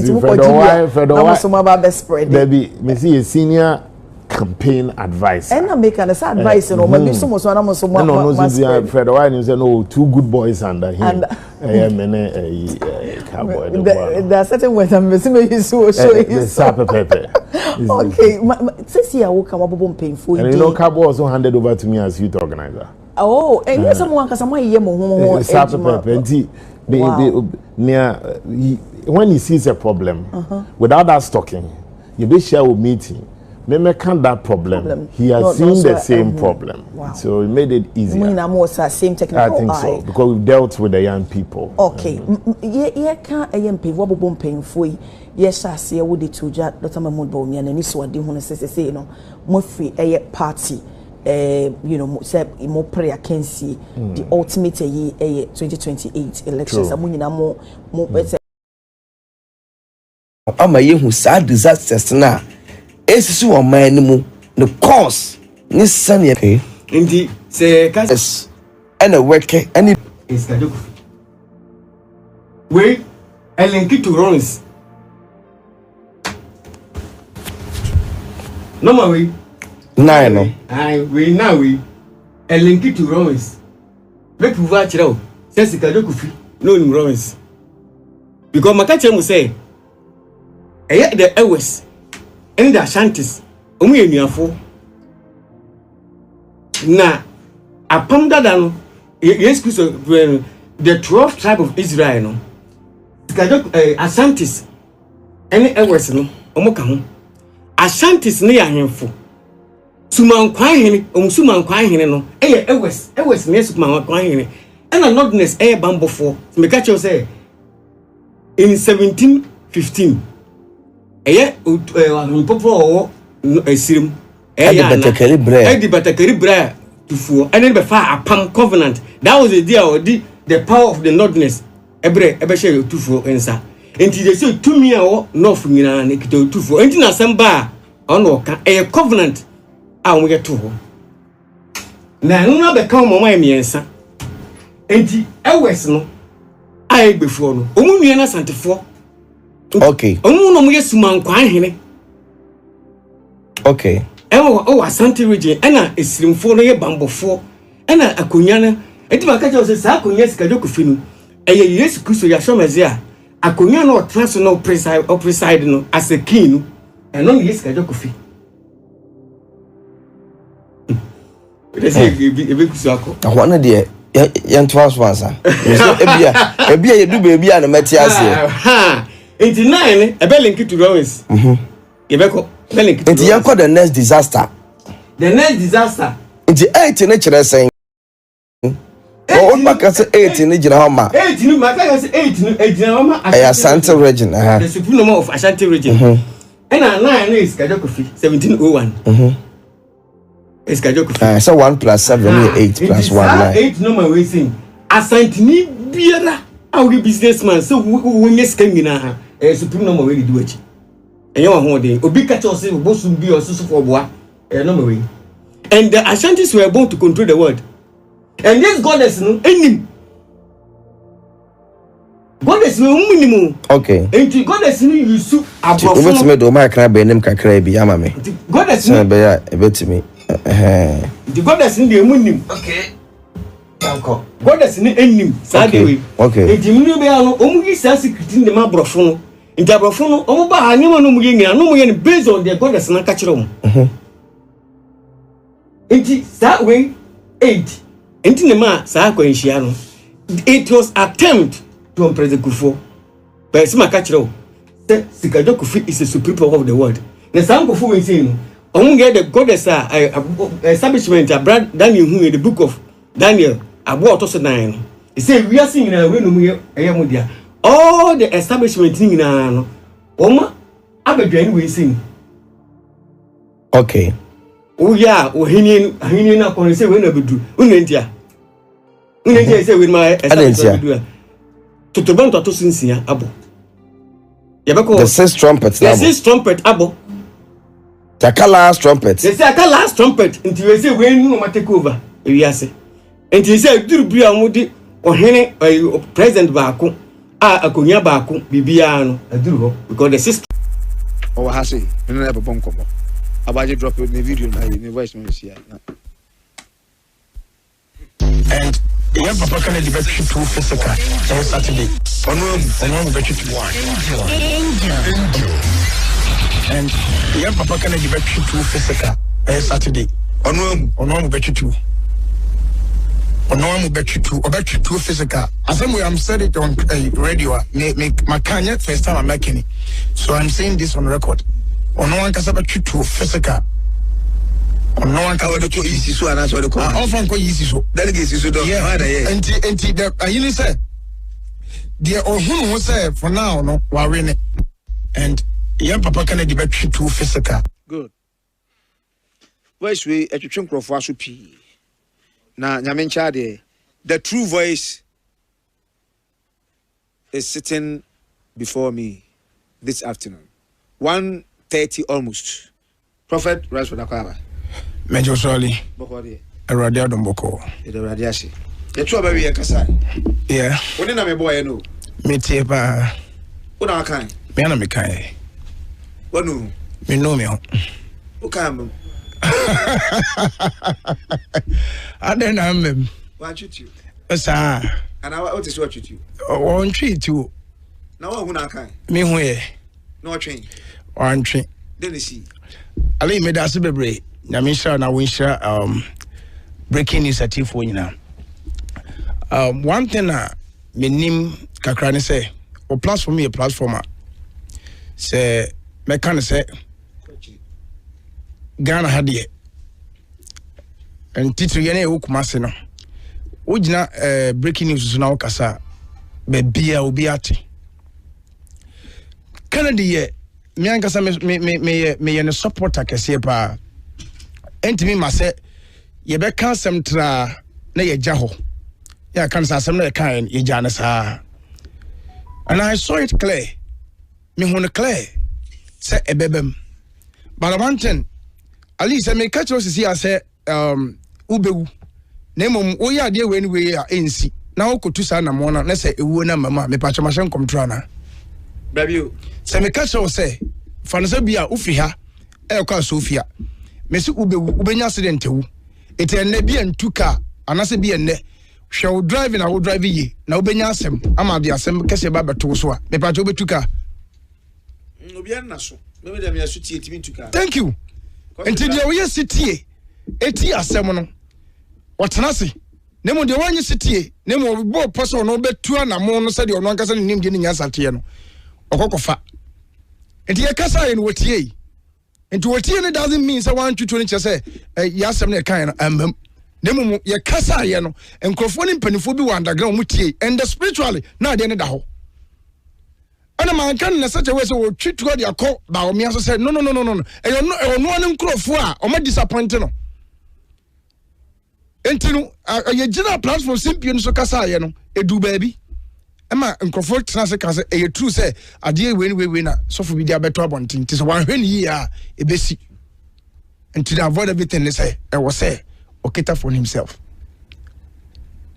then no just me hunu yeah meaning say o city yeah me ankasa no na basically on say me can say me Bawumia yi me can say Bawumia ba we ni na mom no still no I do support Canada Japan. So we are doing everything saying ye bibia man say be ya de oye bia befa but spiritually no na at the hoda da it me can even boss from going interview me can say so or pray for a malko kra wonya or stand for malko kra wonya me ne boss for kasa me can say so pray for malko kra mpo a wonya na mmom no etu otwen de obetwe it is ya anya ho adwuma ne amon paye na se wanyi city ensem na ye ka no a ebesi it doesn't mean so much control well humi ne mo mpanifo course bi kra me free hanom call na course by me ba to no ankasa ni aketo la ko ha I'm sorry ko no se tu ko ni thank you when I'm gonna say yeah me ba to Raphael me ba to ha me ka say omo ka so me ka say me nka say Kennedy no ekitatu a wode ko ho me se bibi besi ama na twetu physical na de besie ene say nkrofo mo na be disappoint no eti me kire makwa se me di MPP pani bi obewu a message some sacrifice no uza me kanipa kro kire wo se maka kire wo yeah enti kokoro ma some na different than the better video so kan enti adwuma no ene say de ye ho adwuma se ensi nye se besi na chese ya ben so obi tu car so fie konkran na okra se nyame bo me ho ban de me konkran bedu na so manya nkwanhia na se bibia me ko bedu osumdua me de aseda be manyame no obi su kra se nyame me ko akra babo me ho ban na de okoba ye no ba ko no okoba se bibia ensi no ana de okoya accident ne tie ko paye no one de na miracle de ne de bibia ensi no ana ye miracle na nyonya de ne tie paye na ke de ne tie paye ne de nyame antimi am protect no de mo de nyame protect no aye obi a okoba du osumdue ma asem na ensi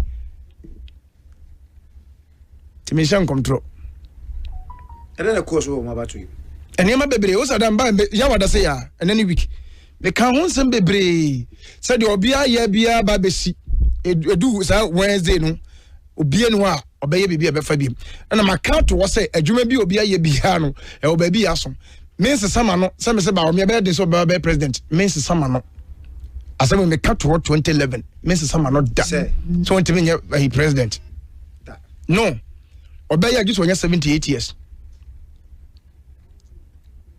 so Benya president just when 78 years ntini nima juma obaya etikana di no ba so wa lusu ni nyina no akwai te say El Bernard prophecy ya nkofo attacking unim say omadi matama oh yes one guy be wa Adum TV on the bedroom pensem na bibi ayefana akwasinsi and something like oh I'll tell you Minister for Roger sir yeah Minister for Roger odi matem fucking was me ya kromfo okay me ya kromfo na me de mafu nenam na me yawi me ni Roger yawi and no ne tiyeye me ga no kra me ni mu no mileage many but honorable meso sini so meso sini me na huni pakura meye oh ene de ofurudua na to hwe wasi meso sini so because ali me din ohun ade ba ko a me mpene se me pese ni party me din a enye bone so ma yenya medwuma for so many years me will make us say we are the masters of the game me wonya medwuma for about 28 years ali wo mi asasre wa o yeah wo mi asasre wa enakura na meka enakura na bam kakra yeah it me free a continuation apostle assemblies of God and sorry me esa tetemini asana me best start ministry it is so obi the only me be catch say me ya kronfo ali me ti a video so na make so I don't want to boast myself ade bia se meka se me wo say minimum the cross me wia minimum the cross so for bia ni Ghana ha ana say obeka so kura hemfo a time wo Ghana ha I tell you So for ni bia ni Ghana obetuma ka che me pain say okita hemfo chen me but ale dia me nya bi da say me di so bi me di panimu bi ebeba me nya bi da so beka so na me say me ya za me kura panifo nya titirifo mon fa phone na mon frère Marshall to say yisi former yisi boss na mon say me nante for so many years my fa phone kura bi san even one cedi da yanko ayi custom officer the whole Ghana ya on mi say my fa phone abisan say me ya bibi da ali mi won panifo bebre me nya me dwumam ade ba ko me nya bi da do ba me chede bet my campaign say me de me yetidifo nya me fa me so ye bibi ma wa na ko abeda mase me de no no ena ko na me ye bi ya hwe basa wonni mi da betimi ade me picture ato na o tem say me ni Roger ye ya kromfo ba me say bia Roger be jama asam naka ba me de was me ni Roger ya kromfo me ya hwi na me ya de ya fu nenam me hwi awa de me ma ofie mesra de sama ko kasa me se Bawumia se ontimi me di president 2028 na me kasa Bawumia ontimi me president 2028 me se ma se me kano 2011 e wo Fox FM 2011 na smart wo ho na Captain Smart e wo ho on the interview we say good man and then any producer at that time on the guy be friend Abrampa omuna na producer at that time and on interview me say Bawumia so be try but na say abedi president just when 78 years asam na maka no ense da but the movie film is say now my sister finya me dwuma mu ye politics ana me say me ye politician me sunsun ni tumi anya me dia dom ye kura me no ali asem bia no ha me bia ma no be kan establish it I'm taking me records so some band na me dia beto bonten a ensi da me wi me sha fa akire na ma ye ho adwuma ti e de na aka se lo me twetwe wanhwe ayi kana de betwetwe am ana me ka cho say I was senior city a oye because ye betra afidie so kai ensam ne koi am what trust we say asam so no e be true e te so hye ne ho so na afen so no enkofo ti asam no am ne kasa ka chen say ma onye kam na asam na e ko se ne ye ka ade ato ho me one man bia o panim ba o frame e ka asam we kire me say me my o tu fa ko mo cha me on me kasa because prof me je wasem di na de o ka bia ye do betima ye bia na ne kira the phone nesi from Canada twitwo said ye a o man na ba o timbi enti nkotra fidie so nka emfa nkwaje wudin me ka sam we oni me ka sam we ka te konam se gina na me wra ho it is mbeka no twitwo no ne jesa na becha sali mabia na no ne mo die na wo se ye adwuma empanifo so ne kasa say na ye de abetudwa enti asam so koi asam no koi asam no koi eti me to hu se oya me hu se obi mushe abramba mushe akotwe picture na tagi di matem we afa di matem na nkofo de sanginam so oh na me ko we ko de no me emu mabam na I wonder why say Prophet Bernard Beka say oh you sorry about the prophecy of the ama na ANC we hu na de ne clear Kennedy will still lead the MPP party. No, me nya adwo so pacho. I didn't so pacho. Nyame say. Who defend the prophecy? Yeah. Nyame say. That mem chese nyame. Nese Bible na bi asiwom. Cha. Bebre. Yon come say bebre sisi Bible ma up to ne bebre su am I. Up to say me no ka say come say bebre e wo Bible ma am I. Nese nyame ka so ko say Sodom and Gomorrah. Ananya on the kai. Also because Sodom and Gomorrah. Oko na Abraham sorry jinai. Eko predict enti se wunya nipa be 30 a wo be say nana. Wose me say no. Wose ne mema onipa 30. Mema onipa 40. Wose me nipa 40 dia me say no. E baya be si nipa say 5. E baya be si 5. Yes. Nyame na yesum no nyame timi sisana dwene at any time. E do betime hu asem naka. Until now, we say, but we also better now say, Kennedy me father nana. And to be a yen adjuma. And your long last do a year Jumani, no. And I really, yeah, and in the realms, no be any Kennedy dear at the home. But about me and Transit or Transit, but I'm also the vice president. a onim kwan of fa so a obawe ne ene sunsum ne tumi a ofam ene ne mo de kura ya o de betena konye nachi edu fi so be jan sa say Kennedy mam take or he took control over him on tiasie into underground no adwuma bi ko so sunsum sem bi ko baby enti say Kennedy na ntimi ama marini no nche say Kennedy ntimi bedu brebi me say asama me kan mun ko so market to say Kennedy be lead MPP Bawumia will never lead Bawumia will never lead this a party better than Bambusa. Say one Bambu The leader of the party. Bawumia Bambu. He's not the leader of the MPP. And just omu kra ni ye. Just omu kra Bawumia ye because Bawumia me say asem makan last year e radio stations me no so. Say there's near be the home no a bad thing. Say onye sa adwuma na ontimi da. Bawumia nye save one. Onye save one. Na that save na onye ni nti e bad thing. Me say Canada be yan to no so aba o. Yan to no so aba. Oba take control. Oda ma o ha. Yan to no so aba. Ma so grant interview bi on the KSM. And I say when you be a new year say oba bi mu da. And then na my video na me hwe.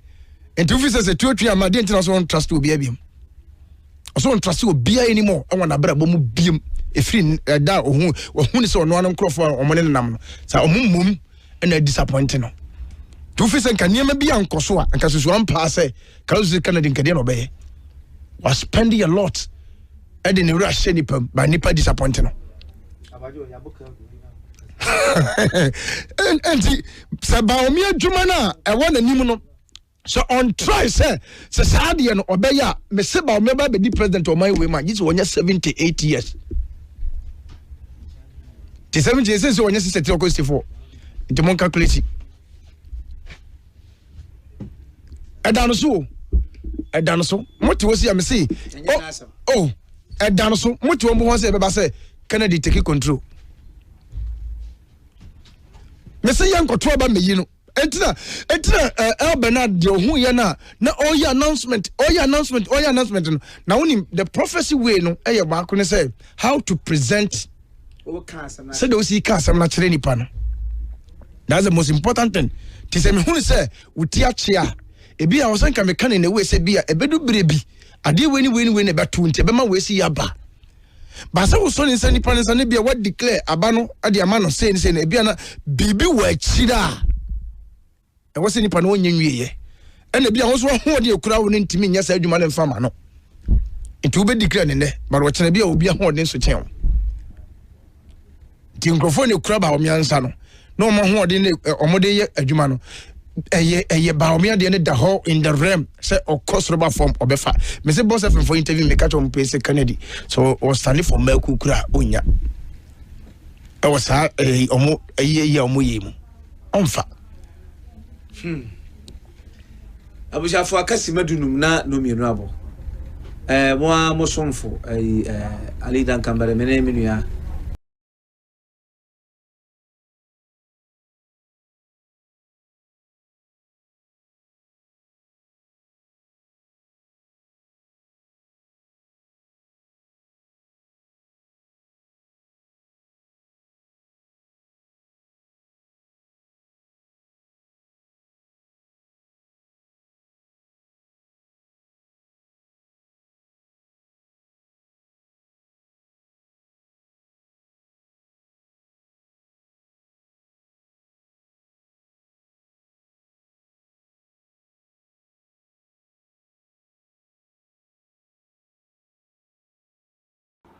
I was the first time I'm a visit over.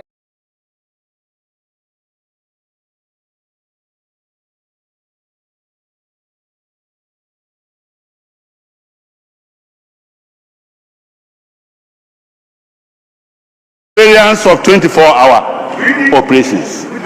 One can decide to do 122, one can decide to do 133, but that doesn't mean that it is still not a 24-hour economy.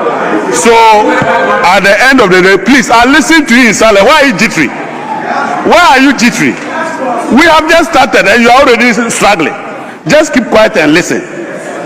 Mr. Speaker, we were in this country where we were already building schools. but we'll still set up a law, an authority that will set up as the GET Fund. Was it because we were not building schools? We were in this country when our district assemblies were developing our communities. But we came here and set up development authorities. Were we not building toilets that you were building with authorities?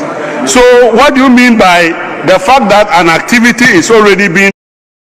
If you want to undertake a policy that is intersectorial, you need a coordinating mechanism to ensure that all the agencies that are participating in implementing that authority or that activity work together and get coordinated. That is what this authority is going to do. Because when we say 24-hour economy, 24-hour economy is not the same as agriculture. It is not the same as industry. It is a mainstreaming activity that you find almost in every sphere of life. So you find 24-hour economy in agriculture, you find it in industry, and you find it in services. As a result of that, you need to coordinate all those activities that you need to create the enabling environment for those agencies and institutions to be able to implement 24-hour economy. And that is what we are going to do. And you are beginning to shiver because somehow you thought that 24-hour economy was going to be your Ghana Beyond Aid that never had a policy. You thought that 24-hour economy was going to be like your free senior high school that never had a policy. You are trying to think that 24-hour economy was going to operate like your one district, one factory that never had a policy. Your digitalization that never had a policy. Today, we are walking the talk. Today, we are implementing a policy backed by a coordinating mechanism that will ensure that whatever we want to do is well thought out and implemented and funded. And that is where NPP will remain in opposition for the next 30 years because of 24-hour economy. Mr. Speaker, unfortunately, it appears people did not even read the memorandum that came with the bill. If people had read the memorandum that came with the bill, they would have been clear what Cabinet and the government of Ghana wants to do with this authority. And it is not our fault that you don't read. The fact that you don't read is not our fault. But please, I would ask you to go back and read the memorandum that accompanied the bill so that you don't embarrass yourself before the people of Ghana. You don't come and make arguments that are not supported by the facts. And that the bill itself has a memorandum which explains what the government wants to do. And if you are minded, you will go and read it. Mr. Speaker, what this 24-hour economy and the authority is thinking of doing is to ensure that we create an environment that allows the private sector to take the commanding height in the implementation of this 24-hour economy. We want to make sure that at this time, when the government has already set the environment that promotes business, interest rates are dropping like you have never seen before. Inflation is all over the place, and exchange rate today is something that you dreamt for 1,000 years and you can never do it. So this is the time. This is the time that businessmen have confidence in the economy. This is the time that businessmen can raise money at a cheaper cost to implement 24-hour economy. This is the time that it is cheaper to import capital equipment from abroad because the exchange rate is lower.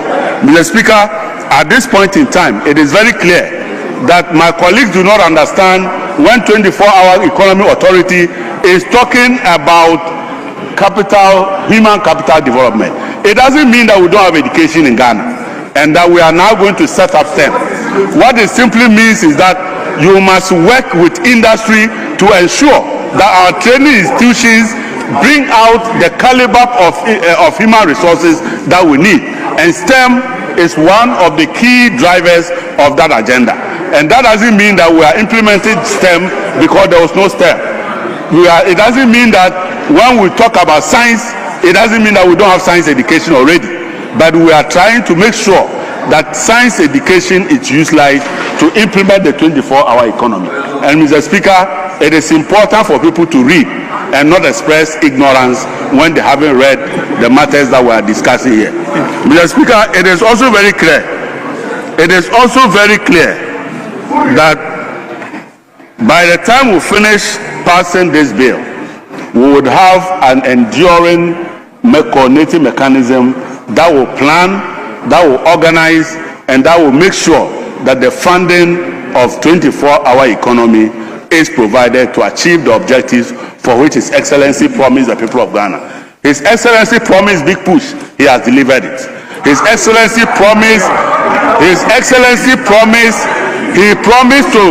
promised to reset the economy. He has reset and fixed your mess. Mr. Speaker, he promised a 24-hour economy, and he is here with a bill to set our authority to implement the 24-hour economy. Mr. Speaker, what else do you want? Mr. Speaker, what else do you want? We don't expect you to be happy because this will keep you in opposition for the next 20 years. And it is the reason you are scared. Mr. Speaker, at the end of the day, Ubua is roaming in Kumasi. Mr. Speaker, the Accelerated Export Development Program is meant to ensure that even as we are using gold to create the forest that we need, and we are processing gold with refineries, we are also making sure that 24-hour economy deliver the volumes that we need in order to export and generate the resources to fund this economy. Mr. Speaker, 24-hour economy has come to stay. 24-hour economy will develop an authority. And Mr. Speaker, in the wildest dream that NPP ever came back, I will not be surprised that my good friend will be lobbying to become the chief executive of that authority. And yet today he is here pretending that he is against it. He is pretending. Mr. Speaker,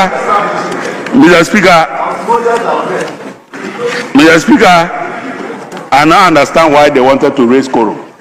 They knew what was coming.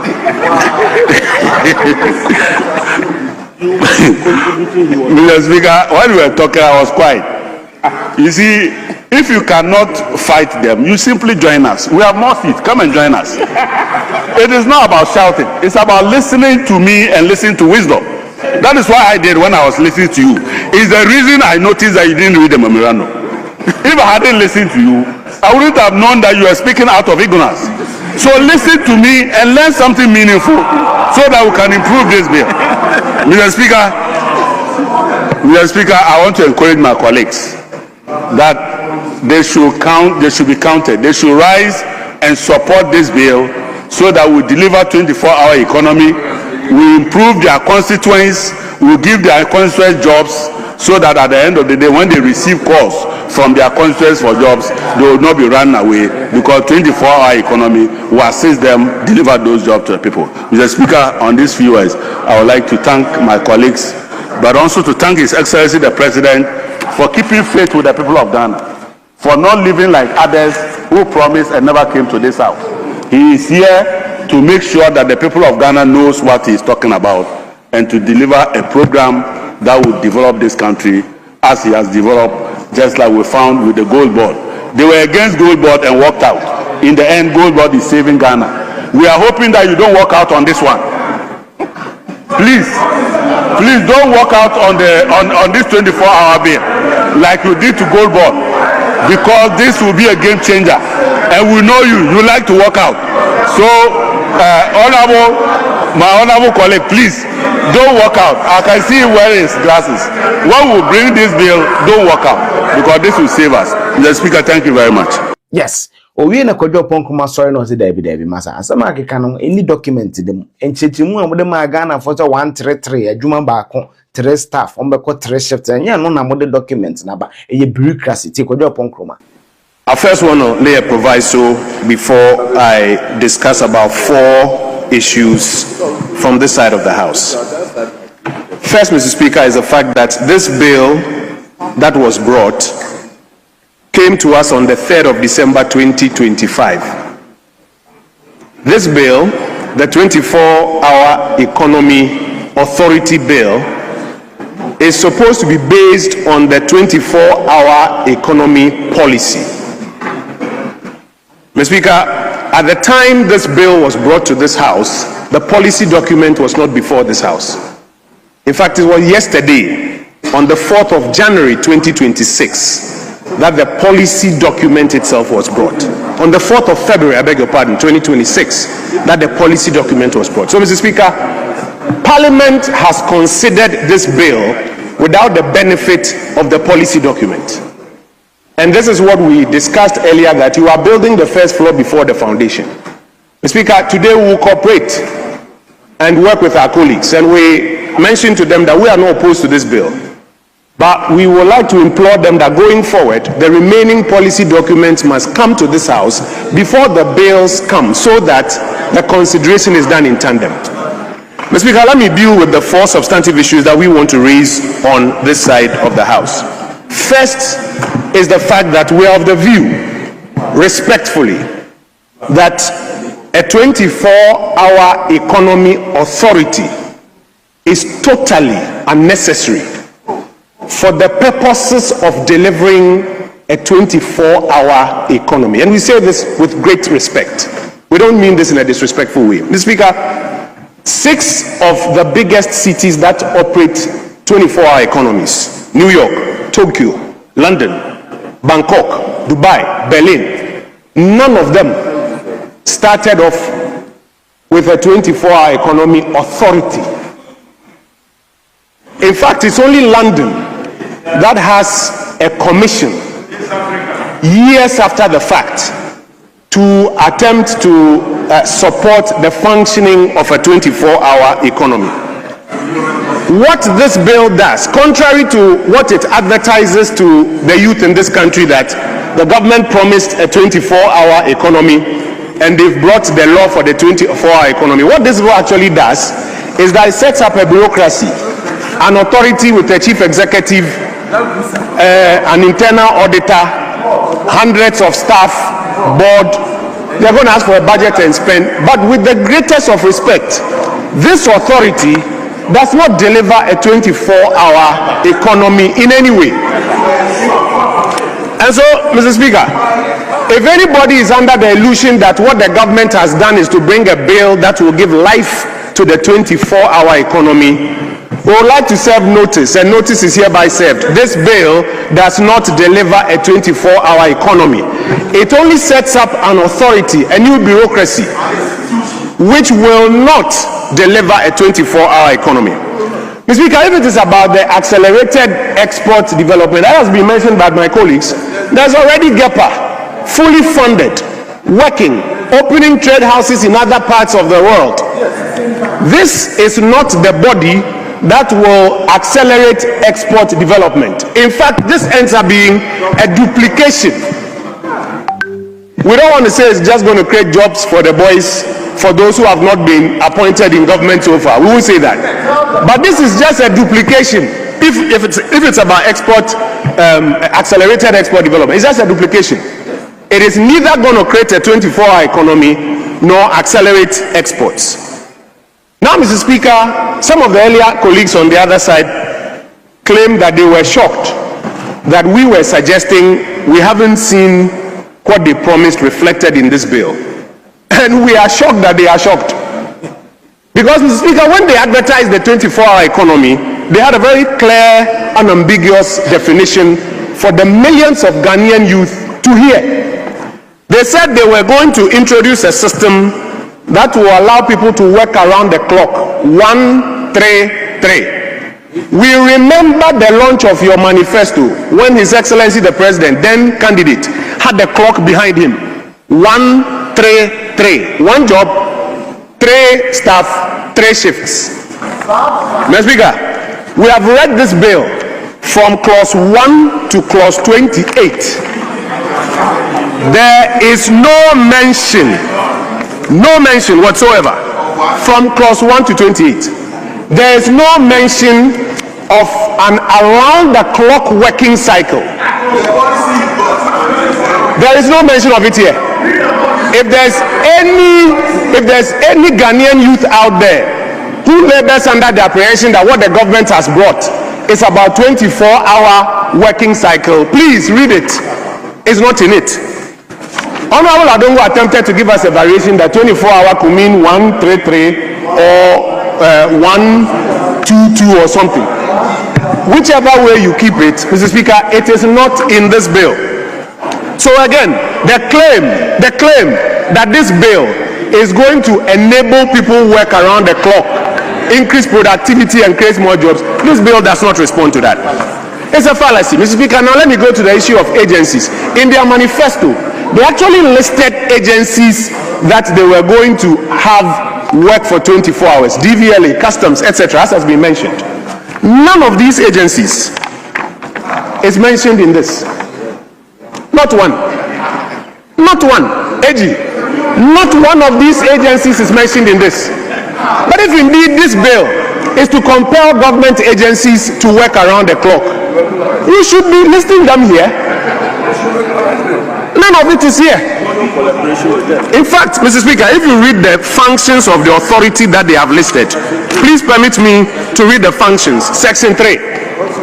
Promote the optimization of volume, variety and quality of products produced in the country for domestic consumption and export. Is that 24-hour economy? Promote the development of micro, small and medium scale enterprise sector. Is that 24-hour economy? Promote the role of micro, small and medium scale enterprise. MBSSI was doing that. Is that 20? The closest you will find is in subclause K.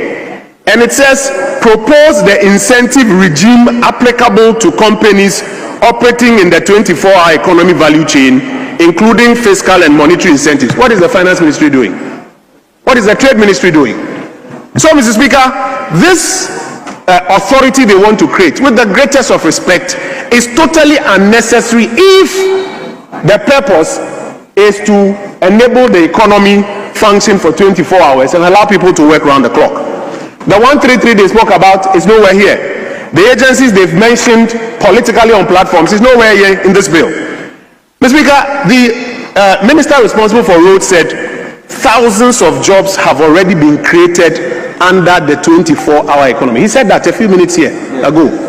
But out of respect for the rules, we did not want to rise up and challenge him. We would have been pleased if he had given us examples of those thousands of jobs that have been created under the 24-hour economy already.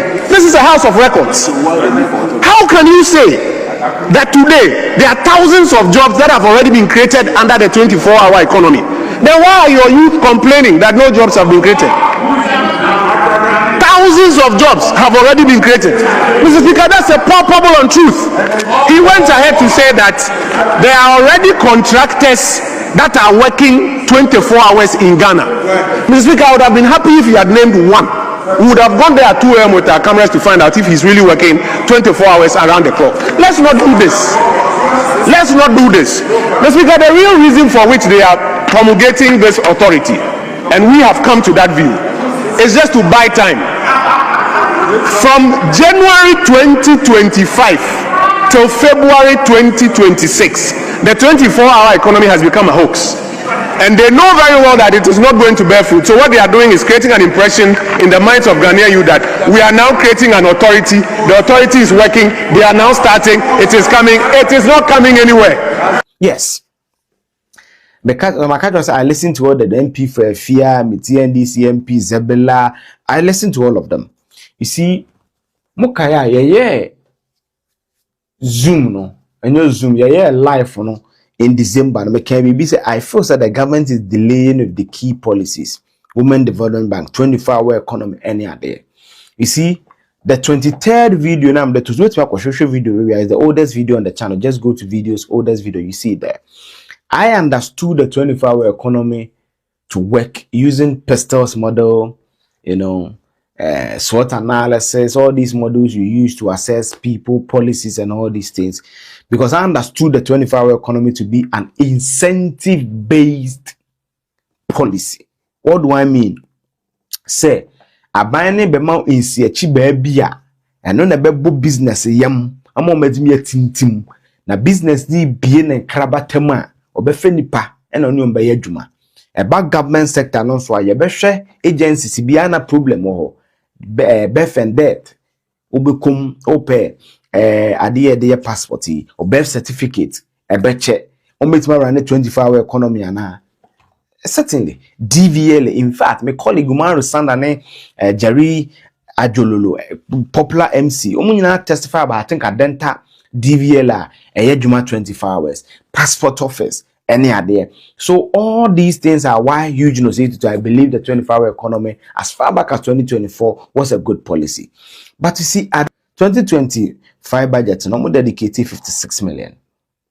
I thought they will use Gia or say Gia, baby of Mami we Mago, former Margaret Ansai, Ghana Enterprise Agency. They already have the standstills. They already have the industry experience. Must look. Go for certain in 2005. Yeah, use one for 21. They build channels to go to the district. Yeah, but the answer you utilize this Canada. Abaya between 401 million in the 2026 budget. I'm acquire 457. See, a full-fledged bank. And I said that pick the data. You see, we need to be guided by ADB. Today, ADB is one of the worst performing banks. It's a state-owned bank. NIB, West, pick the state bank. They are not performing well. The Nigerian banks are beating them. Access, Cow, Bakuye Free South Africa, Amalgamated Bank of South Africa, ABSA. They are beating them because of these things. So my thinking was that Ghana could be a new bank in so become government bank. Liaise with the government banks. Create a dedicated desk there. Na man enkoje. And na Gabi program awoye. Tina na me videos too peno. Na me first had any na. It was established. And John Kuma has even shared that data with me years ago.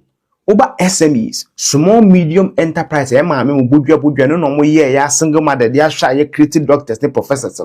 52% are owned by women. Yes. Intusha budua ye duma ye small medium scale emu so kese sa nipa mienu bi na ye okokwan so beton ade innovation or dey ni bibia SME ni ade ni na dodo na ma enti oba ba bi ba na okaso be ye women development bank amemma mo credit ye papa. But I don't think you certainly, because it's women development bank, you need to create a fully fledged bank. There be use already established models. What is banking? Banking means certain transactions you are giving to people at certain exchange rate. Almost 1 year, you trim 1 year. Women development bank that way. Minimum capital requirement, Bank of Ghana. Just Google 400 million. It means that the 400 million must not be deposited funds. It must be the funds the government of Ghana is ready to produce. My country say 477. Into the minimum capital requirement in the create by Juma. You better set up offices, assassin, desk. We use 16 regional capitals. What is the cost involved? What is the cost involved in staff? But to put dedicated desk, bank no wo that. NSS person be take home forms in the BBA. Ni pay na 799 no. Yen fa bi kan man 1,002. Yeah, we dedicated desk. KNUST fees you to our banks and omunko kreti KNUST bank na DG fees. So there be oko bank bia no my yes accreditation okwa portal obi portal no. Abo KNUST index number shim. What your fees no? And one no. KNUST will not incur extra costs when it comes to staff. KNUST will not incur extra costs when it comes to stationery, when it comes to goods and services. There be bank and staff run on no juma. Then they give them some small commission. That is that. They already have the interface. You put it in. So I don't know why we are creating a 24-hour account. For me, my thinking was that you were sit down, they are appointing a 24-hour economy advisor on your national coordinator and its incentives. DVL then I'm moving here and what the 24-hour economy. Oh, ain't me any baby, a jabu should the pressure ni wo. A cranny kumase and maybe a pressure. Okay, it's a moving here Ghana police will be our noble creature, Ednaho. Say maybe will be musika. Okay. Moving here then baby a light, sir. Maybe ECG. We make sure I had a number certain time. Almost from the show system. That is all. I don't see why we are creating an authority, a CEO, deputy CEO, because already that office will run. They have goods and services budget. It will eat into the and time. Again, another thing that I'm thinking is time. Some agent fee, you say gold board system na edma. So see PMMC and na maker. Into kwai ba ya 2.7 loss near day. Or ba join New Zealand or back. Or see they are still running the PMMC model. They are yet to run the gold board model. Nanka say what document in them. That is some agent fee gold board. So let's learn lessons from there. You could create a day where you tam ben a beba. Tam ben a beba for man kasa 1 month for a feeling. Because 1 year is gone. I cut 3 years. You didn't do the manifesto or governments are not voted into power for 8 years. About 2028. They have voted for 4 years. So 4 years and 1 year, yeah, by idea with the 2 key anchor program women development. So for me, I feel that the government should just look at it. Media Minaya, national coordinator. These are my 3 solutions. A national coordinator Gusitano, very, very experienced. You can read about him. Go through that national coordinator. Private businesses, it's incentive. They don't even need to come to you. Let them pick the incentives. Let the guys go to them. Pick the data. Let them also give you their or expanding the business, the number of microphone for that period. Then they give them the end user fees. Which I will share that video now. The end user fee can be done. There's something we call net metering when you do energy. There's some use solar, no timichim meter, say na solar, utimichim meter, and say na ECG. We can give them that net meter at 10. Obi chimbia nim. Obi chim sa meter no ecosystem ne so. Say oh, no the nebia you show from 6 a.m. to 10 p.m. Utu 5 CDs. Uchim sa meter no kebia utu 3 CDs. 3 CD no produce saying. We production 1 year no produce saying. The person no offer extra hands. Then that is it. I don't think we need a whole CEO, V8, deputy CEO, board. By the time I be criticized, where we know, and it's a key promise when it comes to jobs.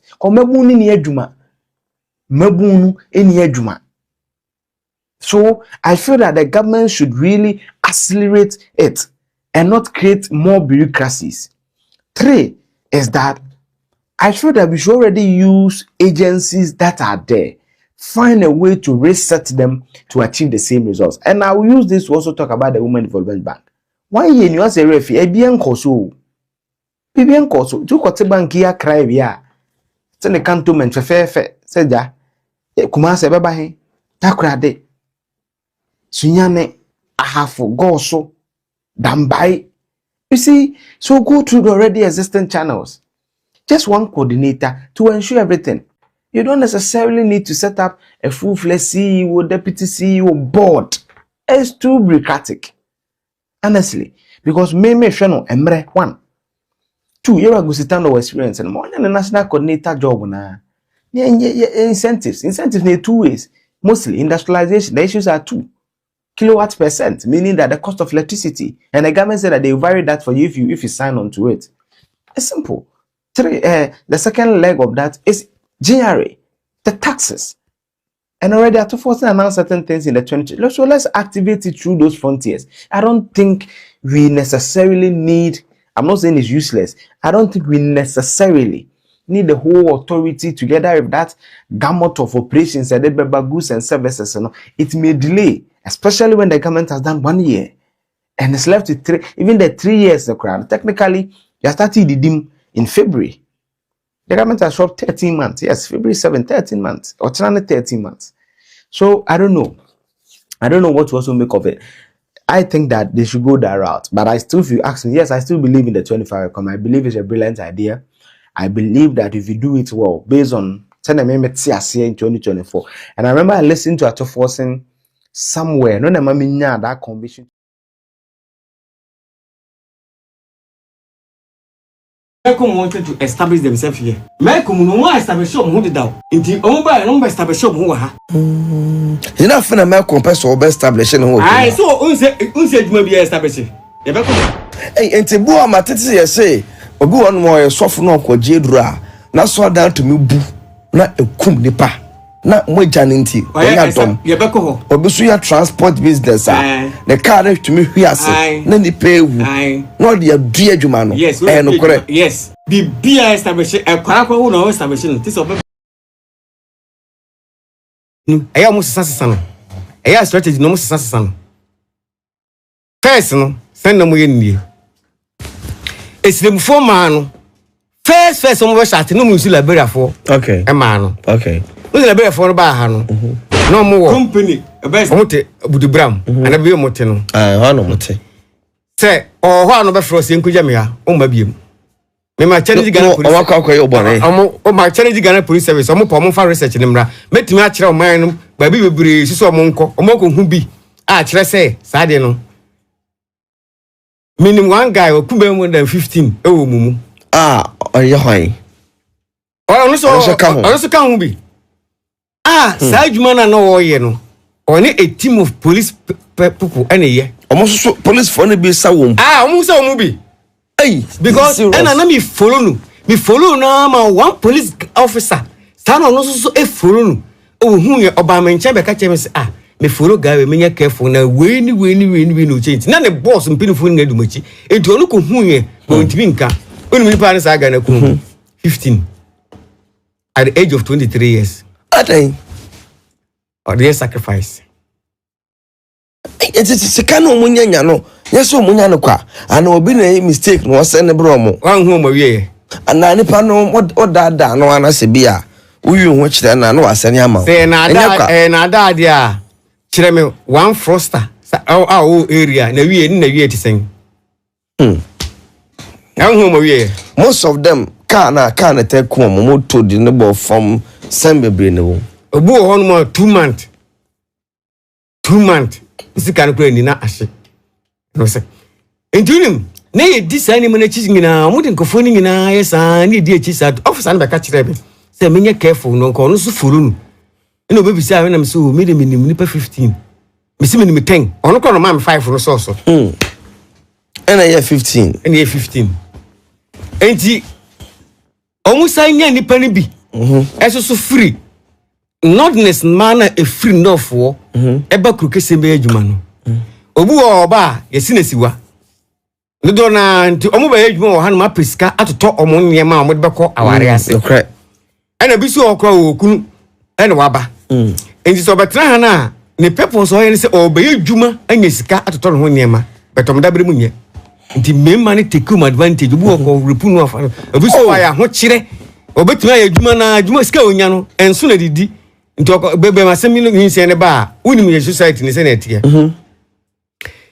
saka wafo ito omoma okay mate ho asem sene ye ni nie se owo mafa ne se ebia mafa ne se agogurushi mefa wonya asem akra anase se mefa no wa nti area na owo no bro no wo ye adwuma no se nyakoba ne sape unim nipa ne nyisi ye so a sankofo we nkofo omumu no for no omu obi omumu he send nya baye pe on na djuma ne say on no tit informations guess na information na onu say omu de sa ka wane ba Ghana no de no di animu ba no e dodna yes intibasi enye not sacrifice na no mutimi ye pan san say or link nti onyi say ni wie na no obi abanche so me wore ka kuma to mu obi obekọ boboa wo nti omu de beba e ho nkofo ni bi no majo nti omu gina ogina ne tena ogina se wo faw no tena edam hospital be ko nyina no nko hospital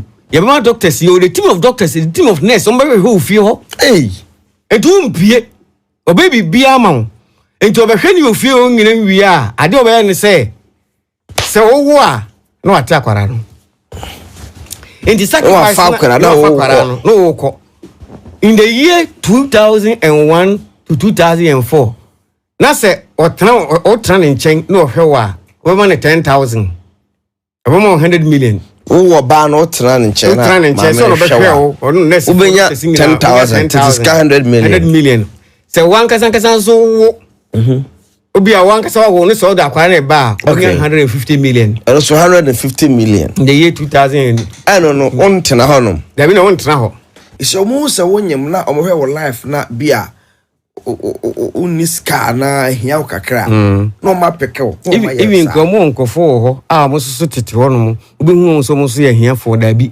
omo ye nkofo na mo nkofo mabo mo pa mo di information komo mo se asumasi we enyim nti omo no mbe contact se nti be hu se onum se ye nkofo no me se yetimi ma assignment mi me boranfo metimi boranfo betra ofie ni mbe se 1 year se pe research ama yes omutum obi cheda yes bodam ni abodamfo ehu bebre wo Ghana ha no bebre no ayadwuma ma CIFO na SS4 me no bako akwan a se onu obi wo court asem ye ba before people wo dam hu da me kire kwan na fa so ye no omutum kofo bi yes o evidence I would be proven no omutum fa yes anase me estate developer wo hene no mabeto asase wo me bae no me se meto asase ba e strategy onu ba ne say me person me develop me be factory mam be sese mam mu ti school adam mam be ya mam na ti say the wa ba say I say NGO bi ana say obi o ya do e bi ha ntunumu na aka che so we dey me di kan to be 50 pro na 50 pro na me to na ma si Sudan e ho na metena o downfall no arentia sa 50 na obeto ma no obegina so obe receipt di ama no ye won ko fo obetimi san hin bia signature maka yo say kromu ha no obi o san signature ma atufuo o san beba obewie no adebe omo ye den ye wo ye group no ye won ko fo a omo no mo ansase side no o pese e be ko omo wo ha aje na 2044 no mo de ba no ye won ko fo omo ansase side no mo langard fo ne adwuma ye gigana ni asase a ye tomo hoho no because hoho no ba ko fa no yonko hoho ba nteli obi ba ne de ba bia ne kotran ye den sa nkrofo no ye nkrofo mutumi san ohin bia signature okromu a enti your machines so I prepare cyber and denture within 24 hours you betumi assign paper 1 week time you betumi register asase because your nkrofo lands wa omusa ye nkrofo 1 week enti mutumi sa ohin bia mesi otufo nkwa paper otufo nkwa na mutumi wo san a ebeba hu correct adebechi na asesa na ase ahaba really the power of skajokofi opa so we paper sa o code lance akọ register ebeteku be 1 year 2 weeks etime ani ngina ma your group edebe mo inteno na ahono mudi pusi agenda 2044 ta group we make police form judges wom lawyers wom o Ghana mo plan so mo jeje nsase dia ma awoho no yes te Ghana ni na sase na wa brato no etu ye Ghana ni unu obi ko crash wa sase ho emfa opipa ne nko so do pipa ne ko ni ehu pipa na say ye genuine one ye dey here date no o ma timi akoye foforo the next day alpha date na wo dey no dey na 2015 na o dey no be ko be 2000 that is what beat you obi won mo se na mato asase o hen na meto won nsem but obi so the same papers aba o hen krona na ato ama no ti ebi wa na nya henfo most of the time nya henfo na but signature na no ade enter confuse no okay na ade na wo to asase ma wo ya won san to ama wo yi na kwa confusion ai ne wo san krofo no wo pomu krofo mo so akwadale wo signature ewurade see your machines I betimi atena ko fodia apeka asase wo central region seriously enye nipa kutu na mesi kru we baby yeduru no yete bomb so bomb ene yete so da abeka se be boom na sankofu enyuma o ye nyina no century fumiensa ena lead o mo very powerful in this country because so no munya semo a sika free sankofu ko police abamo asem na efoshin sankofu ndeko one CIA ana one SCS for no binya asem because say asem ena ye wo mon kofu bi so a omo de omo dwan ni group wi omo dwuma omo yen say omo bu nkrofo o se me do bekwa buruchiri meji krata ya ma me esa ma onsanka oba report na ma police ubetwa kwansa no abre omo ye members untimi nyane da police for no de komo mo no mo dika ko hu mo de daada ten ko we na o de ko odo ka baba port wo ka no yesi abeduru esi emeduru ye unim porte se ka na ba na sika ye bato so no obi won mo ben nante ho a ya fa ka ne mauda unya da ya 2015 2012 asantini bi no emobo o crackers bus bi American bus bi no kokko bi a black school for mu tayi super ni nose no ewa hwene kakra enya ni ton Ford o crack bibiri ni under bus bi de buy na so many cars edinu ye baba aka wan ye ne baba to aba so wo abofra bi na hu se amanwo se mu oni mu pa apam no o ton cars tie mi woko fa cars fa buchire ba sa wo weka bi na hu say wo ye politician bi party seme ne da pam no onim kwa fa so adentia ye linki boys omom ko fa cars ne ba no ye won ko form wo no ho a wotimi be kire say suma siwesi wo cars ba na the cars 10 2030 na eba and say study uni hu say ebia he say NDC no also say bia who MPP sponsor MPP for a kwan do fa so ni wo car ne be ba no car no nim se car na ba wo information say ba hu obi ho obekwa yesi ni akwa ha okofo ba bia nim se de car be kunu ni ho ye de kosie urade the agenda ne say e pese yam bo fom ye be ya unye sponsor sa party no wo de wo pene say bia wo sponsor party no not because of say wa dwumbo no wochi ba de ni sa party no mi organ hand ba ko yo man de ba ko ne the goddess of Rivertime dia party mi organ ehuru no ba ko yo man dia ba ko the goddess of Rivertime is dia inti say pe mi no resources a bi apie o han ma omu make sure sa part sa time no be rig election through network in this country inti ya menko de mechire wo no so inti no wo kofa ka na ba no workers na wo ho no aliki information no inti wo be hu say wo cars ni nu go na de babo no ntimi ntua na num regine ye de e ya akire wo ya ne achama party boys ohini bi wo central region onu di eni buche unu se no moton car no baase no 2015 2012 2013 2014 oni pan bases no baase no moto na wo mu no moto no 70 cedis moto bay moto ye twi nketwa no moto no 50 cedis akashere moto no 70 cedis car papa ye trim private car taxi saloon car no moto no 500 die wona nimu no 700 baase ne 5000 me na ka kire ocean on ocean se wuntimi ntua kama ebe ko kire se cars ni nu na num na ebo na da so no o se se num rogini na iden na ashow this is very bad oh dey your man no unim the agenda wa kire to bring Ghanaian businessmen down enti maka kire se politicians o aba o kotu ba kubum tankofo na targeting so many ni president da because a disaster mom so be the president but a positive in Magana ya the scamming and when mun ya de Ghana ya wadwontofo a yenimo mo se omo nyom to no minim sika media minim I stand to be correct media media nim kakran say sika untumi nye sika betumi dia ye japade toto kasa hodo bi but yenim adwontofo bi wo hono mo a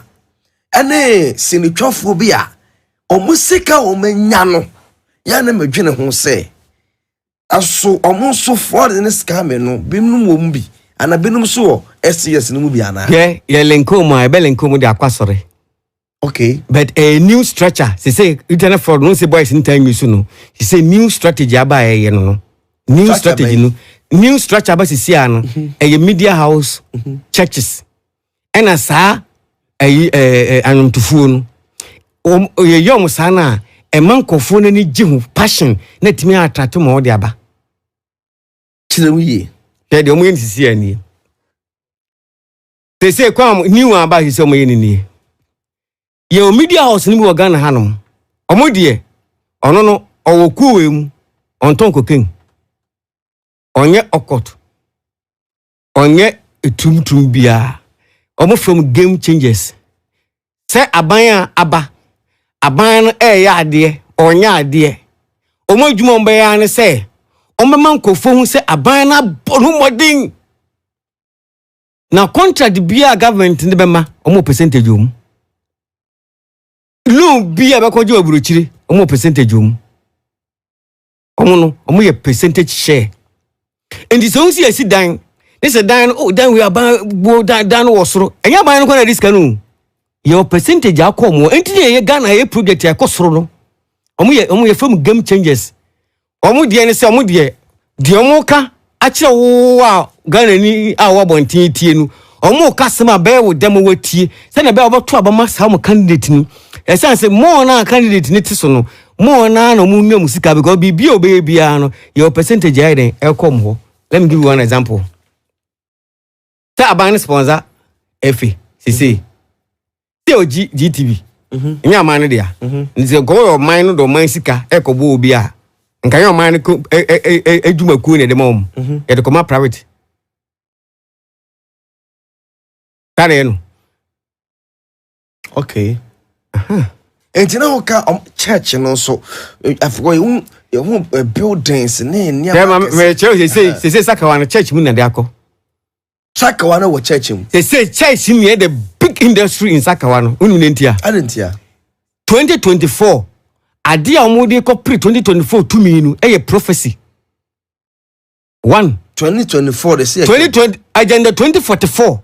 Agenda 2044 now move pushing. Okay. The do big agenda pan bit me mo succeeding a prophecy. Nkomshe. Saying prophecy no. Omo prepare. Nyeso mo prepare mo ho adifo a o kase ne o chebu. We mahu we say eyo wu a ye be poison e fa Nigeria ndeba. Kan se eku we ameka ho asem so ye wa ahyewofo ahyewo ni organ na nya so nkeke bebre adwuma sia yefo na the time ye poison ye mfa nwa aduane so eye ne lips no etimi ne rubber to so etimi ne rubber eto so lips no so ye a ebi so mo de tunu nufu ano position kese bi organ ha obenya atiyare eye sa poison bi no mo de ma no wawu ana da bi wote ase aba omo kwekro kan obi hey omo the point in eto na no omo be lips father no a yes omo timi opeti e de lips omo ade ko mbetimi nipa na ahye aba ho mo hu se oyere be ni onu a entinu ni ehun na movies mu no rare rare mi se yadwuma no enyi nipa keto no mu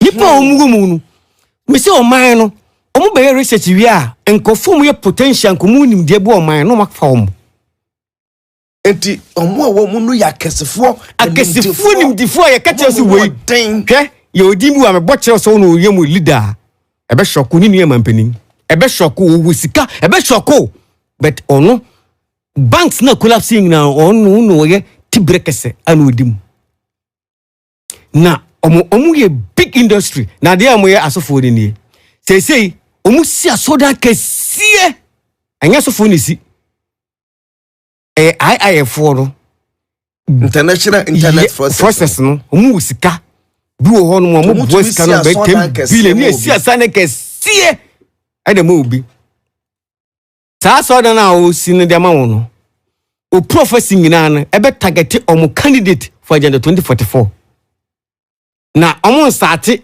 ono direct ye be mo candidate be 6 obeton we ye to a on say prophecy no say obeton we ni be wini we ni ba so ho anu ma before bi we sing we be di everything be di president we oba be say we head oba be di president we head omo ton no because be can in ahead ton omo ton no omo ton no nya ono ne ye mo target o omo target ne wo ho but omo ton we ni ko photo na manfo be nyenu numu gidie endudu omo target na no ton no pe no ko fo nyina de akiri papa we aka de no se difo no be ka se nipa ase mesi betima wi ni we be president a e won so so ana eto aba papa really oh yes yeah ba ku bi ye opunyapu ni din ye oka ho asem na wonam tv so media house be hunu anim guase na de be ku fi ni muno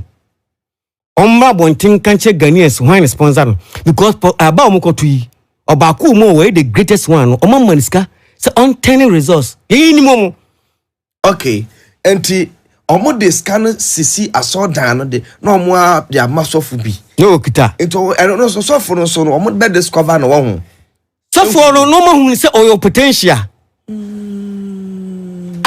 in future obetimi home because sofu ba ko pai botimi say niema unim say sofu bu Ghana obi emu ni da ya kase bo sofu 400 ko mu ni da na so oman no direction say no oman nko onu nyankopon de ama no onimu no kita ni sesi onimu no okwajeman living here we okwajeman with the direction Ghana how be no busa for no obi aman no yemfa no oh bi kwa timi hu no address say the direction of the country ne hono awonim say yankopon a kire ne say oman fa ko say drawing say ne nya niam kwa won nchen osofo ko de man living your way omukusi na cathedral abrofui the goddess ne man won say omukiyie because ne osofo numbu ha so mo no mo bom paye ho a ebe nhyira ama oman no in the national cathedral na yewu ne mo ni de obobom paye no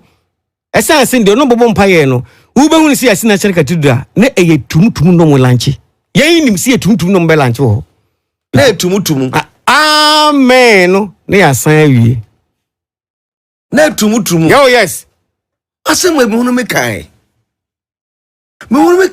enti sa enu na party for ne ko ho no because wo also CDC sa national cathedral no wo ban be transfer che the microphone agenda no mu push yes betum de LGBTQ+ ebeba ewura man onim so no de parliament seat buy the first house is a shrine of Synonym Road the goddess no shrine in first house enti no bia ko bia no asai wo adwe pakran timi fa mo man no yes unti fa mo man da India for the see India for the base. India for any see the India economy is belong to Synonym and the Nimrod. Do all more man we who tono into obesi them on what treman pene betrema at the end of the chassis. And kwara hinu see goddess nankasankasan a hinu de shares as in Asembisa. I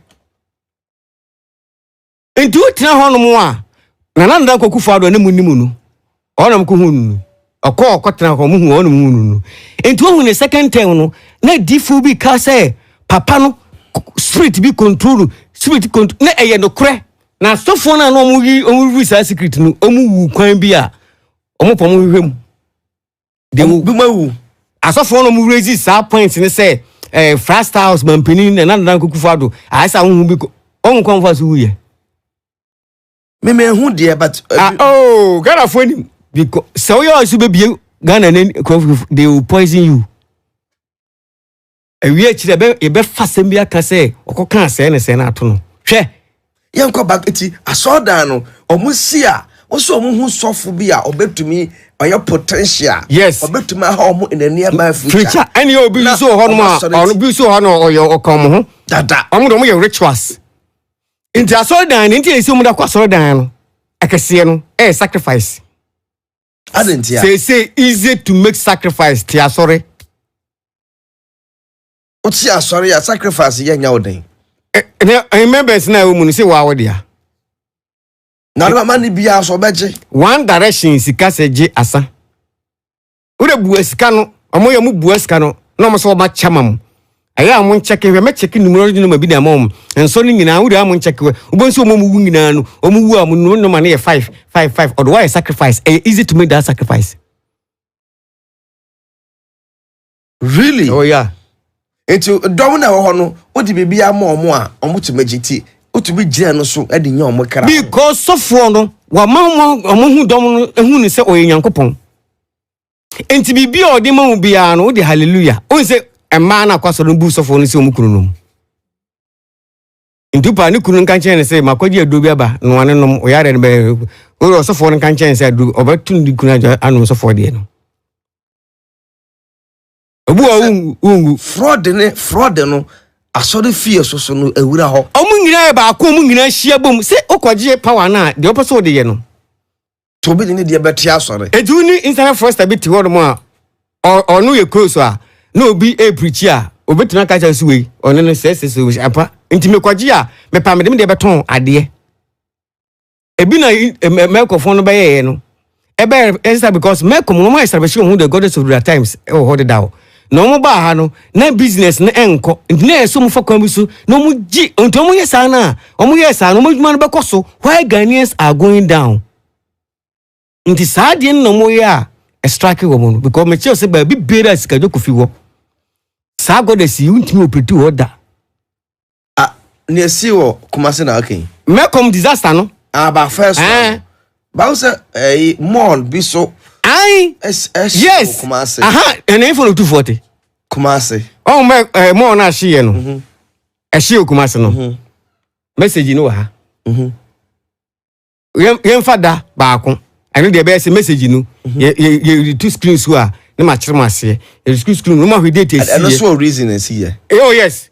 Aren't Before since message ni message no. Na ma sana ma one generous bi say ade a ebe koso. Ni nyina ka sa enema akono. Sa traba woro e ka hu. Traba woro na omo ye ga ye go fi ba so no. Enye no nko amofo di akire so. Now currently they wanted to bring Ashanti Kingdom, the billionaires and the millionaires down. Send a bell kono sosidia omuntimi enyes kanto akode because omu wusika.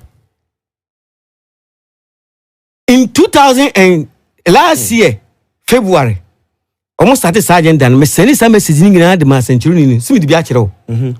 Ekire nse de ebe koni de ebe ku me kire on se me kire o nema no ma hye ma otufo wo de beto so da be ne beto so ne wesi ni ngina nsi ya list no free the goddess of Sinan Road ababa da Ghana ha da ba ni mampene tu kwan enipa ni din a mu no 9 Asante 47 aka Magdan ono so nye careful me de obi adwuma fa youth me pe wasem Magdan nye yes ono so nye careful ono so di wu amu ba Ghana no mo de miensa be kan ho na ye 12 and de miensa be kan ho omo de 3 ne kan ho no miensa ne kan ho no baako o Ashanti region ya me friend ka chen say hey listen biabo wudi omu ye careful free koi de odi na chi no odi ono so team na odi mu free ho ko team we mu na ko tufuo ho no nge se mama wa muame o Oba Santin region ya o ye politicians ke se pa o TV station ni o agidi pa wo no a me ka kire no mchen so mba kire o mi ngina wa ha chen so mba kire o Ghana ha eno mu di ni din kan ho nipa odi na chi candidate na odi na chi nu enkofo mu di sa candidate na chi nu eso so agenda a mu su sa candidate na mu di na chi nu e dey prepare for most next presidential ambition na mu nkofo bi so mu ye threat emom baako ene yes ha papa do baako ne David Boachi Bono is David Boachi because the fundamental of Ghana economy na ni din kan ho omo mbitimi age omani yie se ha ne yen to aba ma obi a so be president be abrofo nim se wei nu obitimi buo man na manfaso aba ho no ni din kan ho ti ono so odi kan wa na o ma start na mo sorry tia o hwe aba omo koyi omo koto yi candidate ba ko kan ho a ni din ewom se maka kire o 2011 2012 obudi treason ti ono so sa research ni ntia ne part nankasa no century ni bia na oni ni nya kasakasa part ni friend ka chen say omwa no ombo mo na kai person ngum part ni a trap because of ni din na wo mu the whole world since the research of Sinan Road no obi timaye ni man yi a woduru 87% sa papa don enti no mu didi nkofo atem no akososo ni ese ni nyina no mu dey say no because of that research adentia na nkofo na party ni so no eso agenda sa nipa no ne na my say ni regional ma why the power of June ai meba beka eniem obaba ye ho Ghana ansana ebi omoto obama namba na waba why the power of June no bibia o the power of June so no 2028 election no elenki to 1992 election because omo kita one numerology number na obia o winning 22 no omo the power of June omo yiri I the first lady in Ashanti region me we ka kire papa no me be we ka de bi a kire mo me we ka bi so fa NDC ho because omo mi no mu bu man no ha yenye politics na mo se anko yi a we Christian ni kura bekan the NCC NDC for very careful me we ka kire and the NCC MPP for so very careful me we ka kire we have that man na me kana sem no MPP mpinfo no e wo privilege to that research way sa research we ntino mu yibo Agyapong because we sa papa na bo Agyapong no third by Dr. Busakara ufu Dr. Busakara afejamaken owura de tum abeshino ena de boachi sese kwa mu ni shi schools the kind schools no sese no Minister of Education adwuma omde command na trap NDC as a political party muntimi omani wakase da ache no omo sesa adwuma na man because adwuma no omde man na Minister of Education enkofu we tu esika so mo nse no enti niema papa ne ye nne no ochina e ba betia no enti no mo ne koto wo no the reason we yi ni free minority leaders so say reason when maka kire o Oma bona to was one man that me see on so mu isi enkofo the fundamental of Ghana economy okan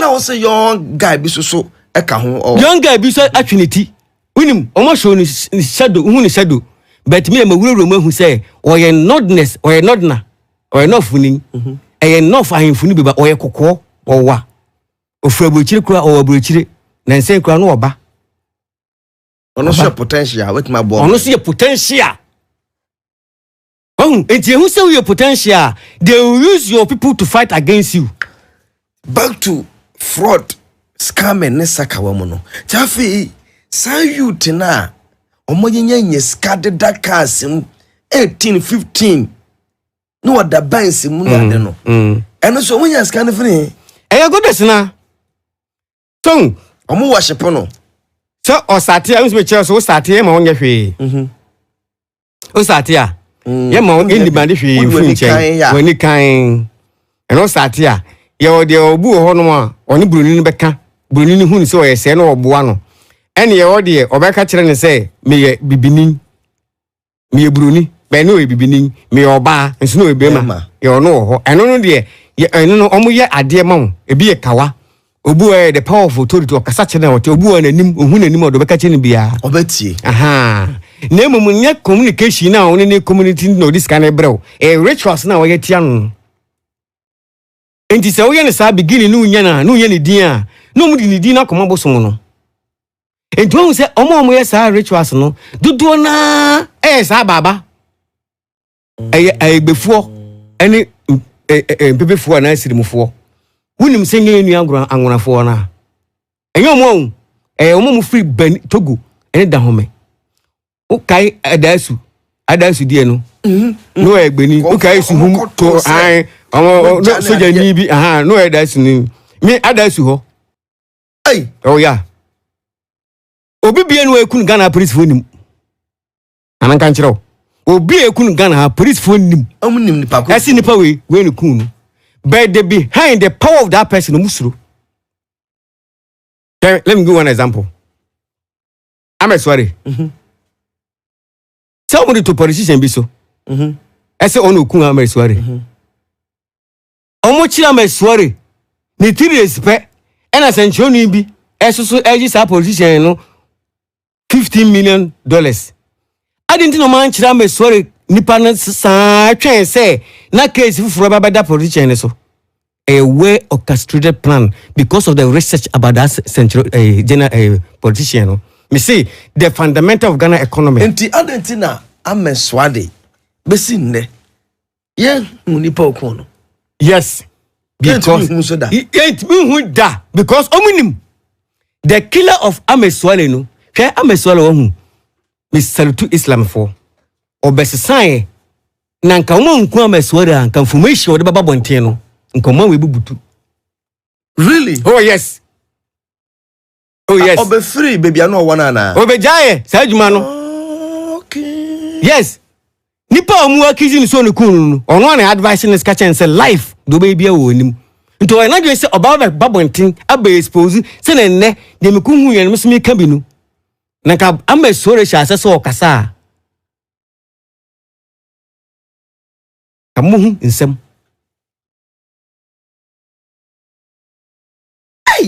so they kill him just to kneel that politician down because of the research no mo fa no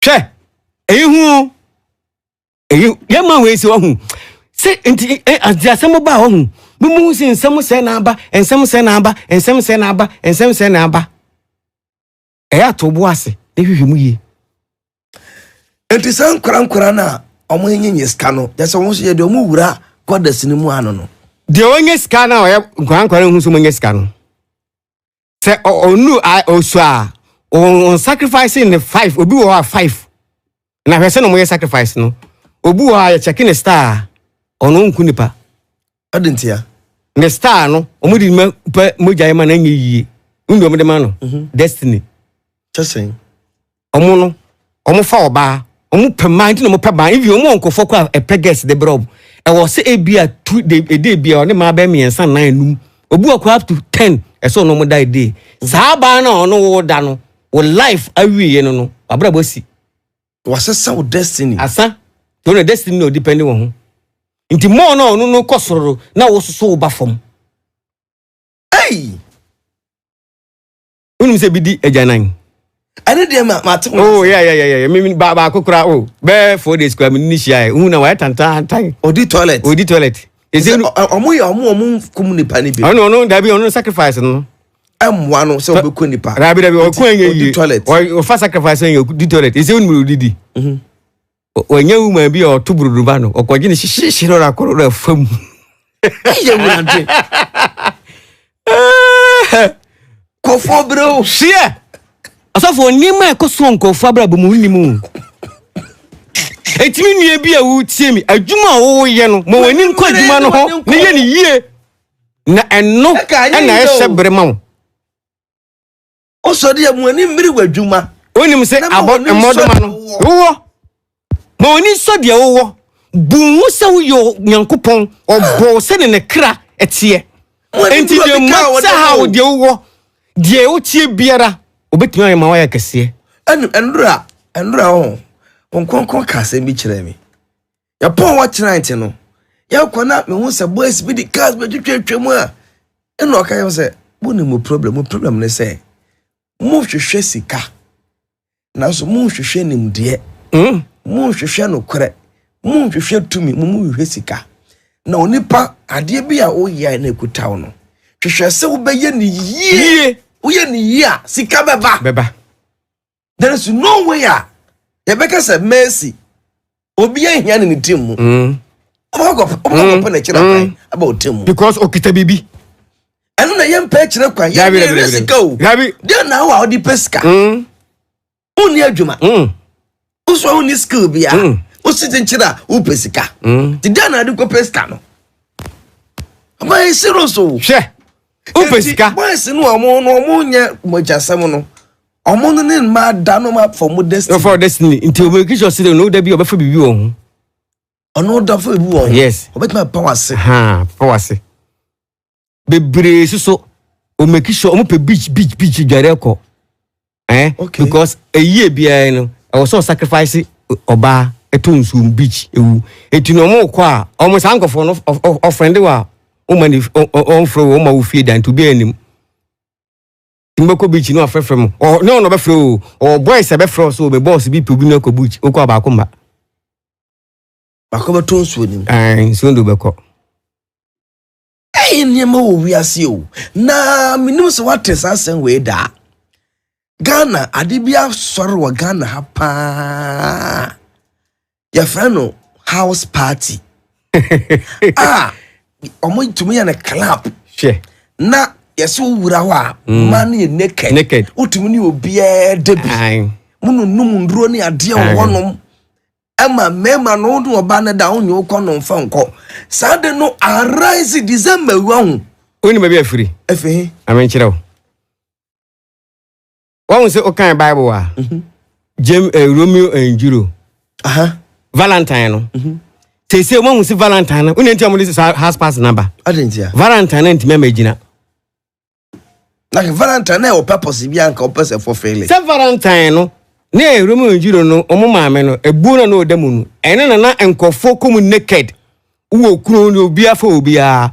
O come, Makajo say, Islam some Makanamokono, Kabanam Kuchamono, over 2,000 years and Sana, Mohammed Eba. In Timani, Chamon, so much naked. Unshahwe eno ena Valentine ene sa house party ningi na baako the same goddess into ura wa se oye naked yes obi atum ni obi eda yes na Valentine na megina because Valentine no e baaye no unso mo di Christmas no baaye na manfo hu akiri nti Valentine na ntime megina no amanfo kasa wo yisa amanfo ehu amanfo hu se nti house party no on be Valentine na nan house party anytime mutumi yo omo ye man ye free mema obetu ska aye urade ne ma wo wiase wo man hu sa ne mo man ne se no omutumi ya billboard enti pani bi atumi nsore enti asade because pani na obeso enti asade no ono susu adwan ni be through another way so bekasa asem ne pe edini be ko hwe mama example one lecture bi organ ha say eba economist or you good papa sa lecture no in 2001 omo di report echo SCH4 say structures na omo di push o ma we ko IMF no through sa technocrat no abetna TV stations ni mu no say economy na say economy say no omo ba no mo be hye say economy na bia na sa man no abe destroy the nsem mo kan nyina nti omo ko say oha adwuma no unu papa ko Professor Domfe in 2001 me this information command before so omo protect papa no because onkofo person mo assassinate no omo first assassinate omo so man bae we take care of them no enemy bianin because we nim the ntia or kasa in favor of Ghana because who say in some na onkofo no TV so kan about the economy and the right thing enye ne kura no nti onu be de ne kura no di petre mo pa na ke so say mu nyuma they will come for you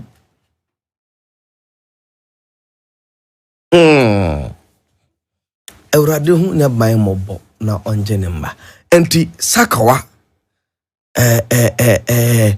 sa fraud stress yini niema ye koshi emu na mpese koso a o eba no artist for omo agidin ye o maya bi wo Ghana ha on hyede hu adwuma omo ye na su kas pa omo twi no ye wo dutufo ni bi wo Ghana ha un shows papa bi a obo na su sika wo na taso no omo ina aka wana aso for hu mari mo hu ko ka presenter journalist for bi so ho asam so man na eden o si makacho central ni bi okrumu a Agyapade wo no ofurukuma se ne ko Greater Accra se wo kan ni sika ko Greater Accra nyina bom se wonyi bi kura nto ade a entimi nto ka ba ko na wonu made o mo ye ma me kire wo se sei asore journalism nu eno na mo move sa the spirit of sa ko yi ne de akọ wonu made o mo ye nie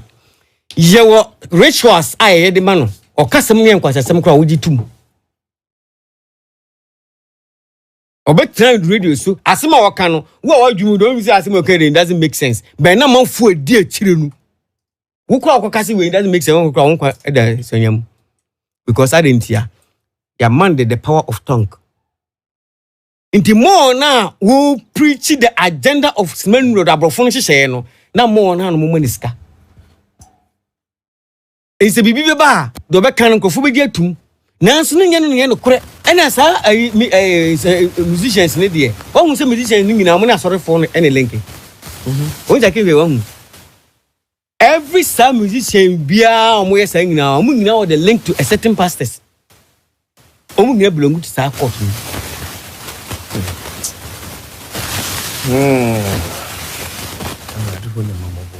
na almost sacrifice any easy o ko musician no o ko sorry a o sacrifice ye easy na me secular free na aka ho o sacrifice ni easy because say o stage no to sika gu a unsa man for rush efa asa kwa wi u fa bi of me do ye ono kwa nim nipa dodo kwa e be fa mo windim say nipa spirit na be choose e be choose do pe ai enkwara ne mrantie ne ye tu sika no mu dimrika no o you say wan sika o kwa na kom de wo ono kwa nya awe say obey awe what time wo mbeku hia no ene be ka chen say your sacrifice has been received ni pardon do say say hanky ena ba ku bia okopie ho na hanky ba ku ne pa ekọ ha hanky ne de be man your altar wo de hanky ne be betum enti hankini dodo e obehu se saa de me tu nipa 2030 ene koi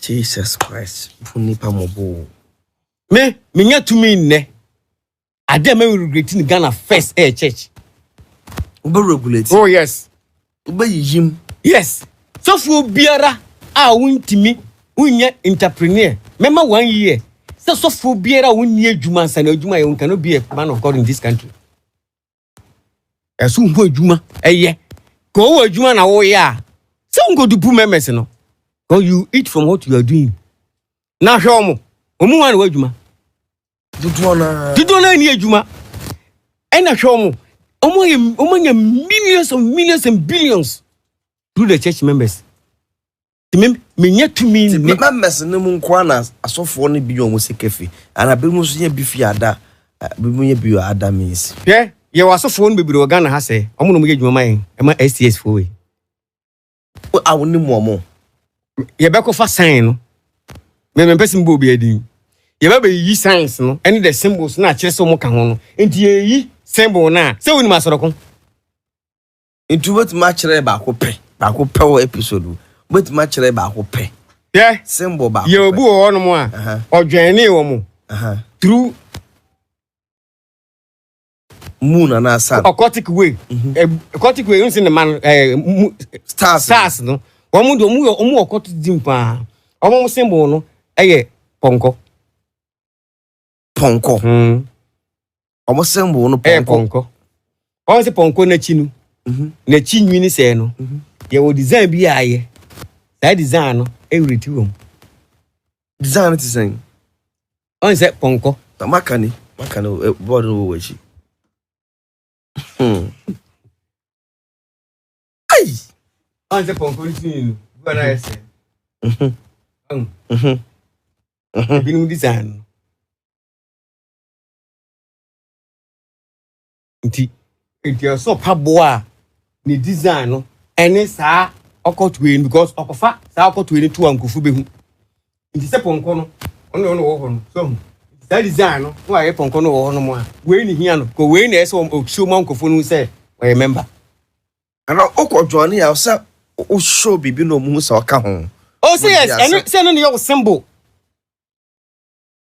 and your symbol chese wa dwen ni wo mo well any wa shense ntimi me wura so da mu a minim so your member me was sign me ya kire se me kan ho ye onua na sa all occult churches no entrance na odi wura mu no ye o de hye ho oh yes the no wura ma sa tumi no e kata oso na yo de o lo fe crowd beto correction one nantia who pie bountia no be hu se na me kra ade na ye mi na hokora di ni sie mama yi se ska hu da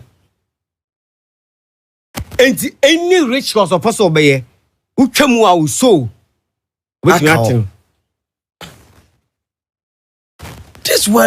this world is dark pow masa ebi so no dodo na no eye bad ade bi no ma enu mu de si asodan no si asodan tintin a o de shekona obu si aye star no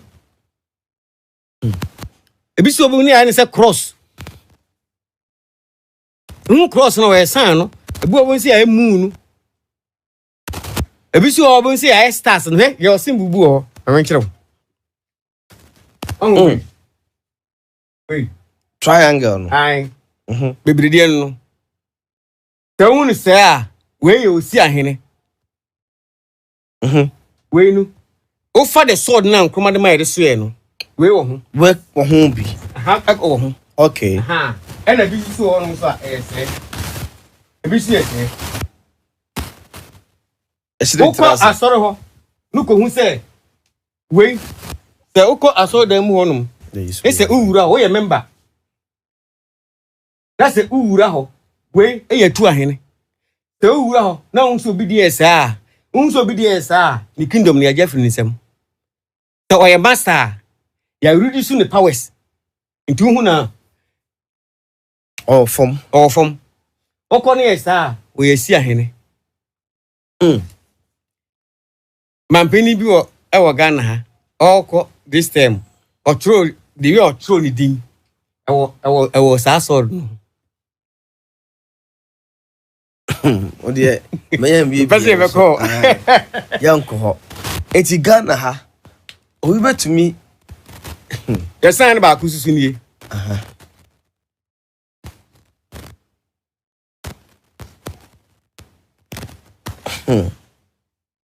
Zeros now they are FM. Aye.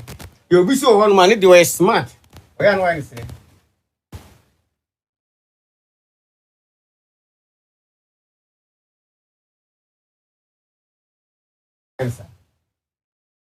The Hiana say intercession in the baby. Aha. Or no, what was it? But you was say that be my lord, waiting whom a bird. Wait, or joining Olympics game. Where who sang we are? Or belong to the sun, the moon, and the stars. No, of America side. No. And now of joining or the goddess of river times. No, joining you. Name you show me and singing now. I don't know any indicators. Now schools, private schools, Ghana. By my name Kasa. Now Kasa. And then omo initiate enkwara ne bebre. Ghana. Schools. I school. We are interested pa. How? Yeah. On say, yeah, you pay idea. Obuwa or society enchira de into the Banbeko private schools. Majority of private schools are kuku the magic deal on my way. And Cofonia. To be obi na yen scan will be in school. I so and then a young Cofonia. You was saying it is sign me to so who go school who sign it. But Biara Obako, hear me. I Obeko who say, I am married. Ya draw my baby. I'm a friend of Mary. I'm a friend of Mary. It's married. Oba school yi ni firi ho. Nya Yesu maame. Nya Yesu maame. Samuel Mrond. Ono, or the goddess of the moon. Ketwana kan ho no. E say one or the goddess of the moon or synonymous in the Nimrod. Yo niema e beto sa abofra no. Na sa schools ndi e omutimi initiate sa nkwara nankasa wo Ghana ha. E ni wuru somu no.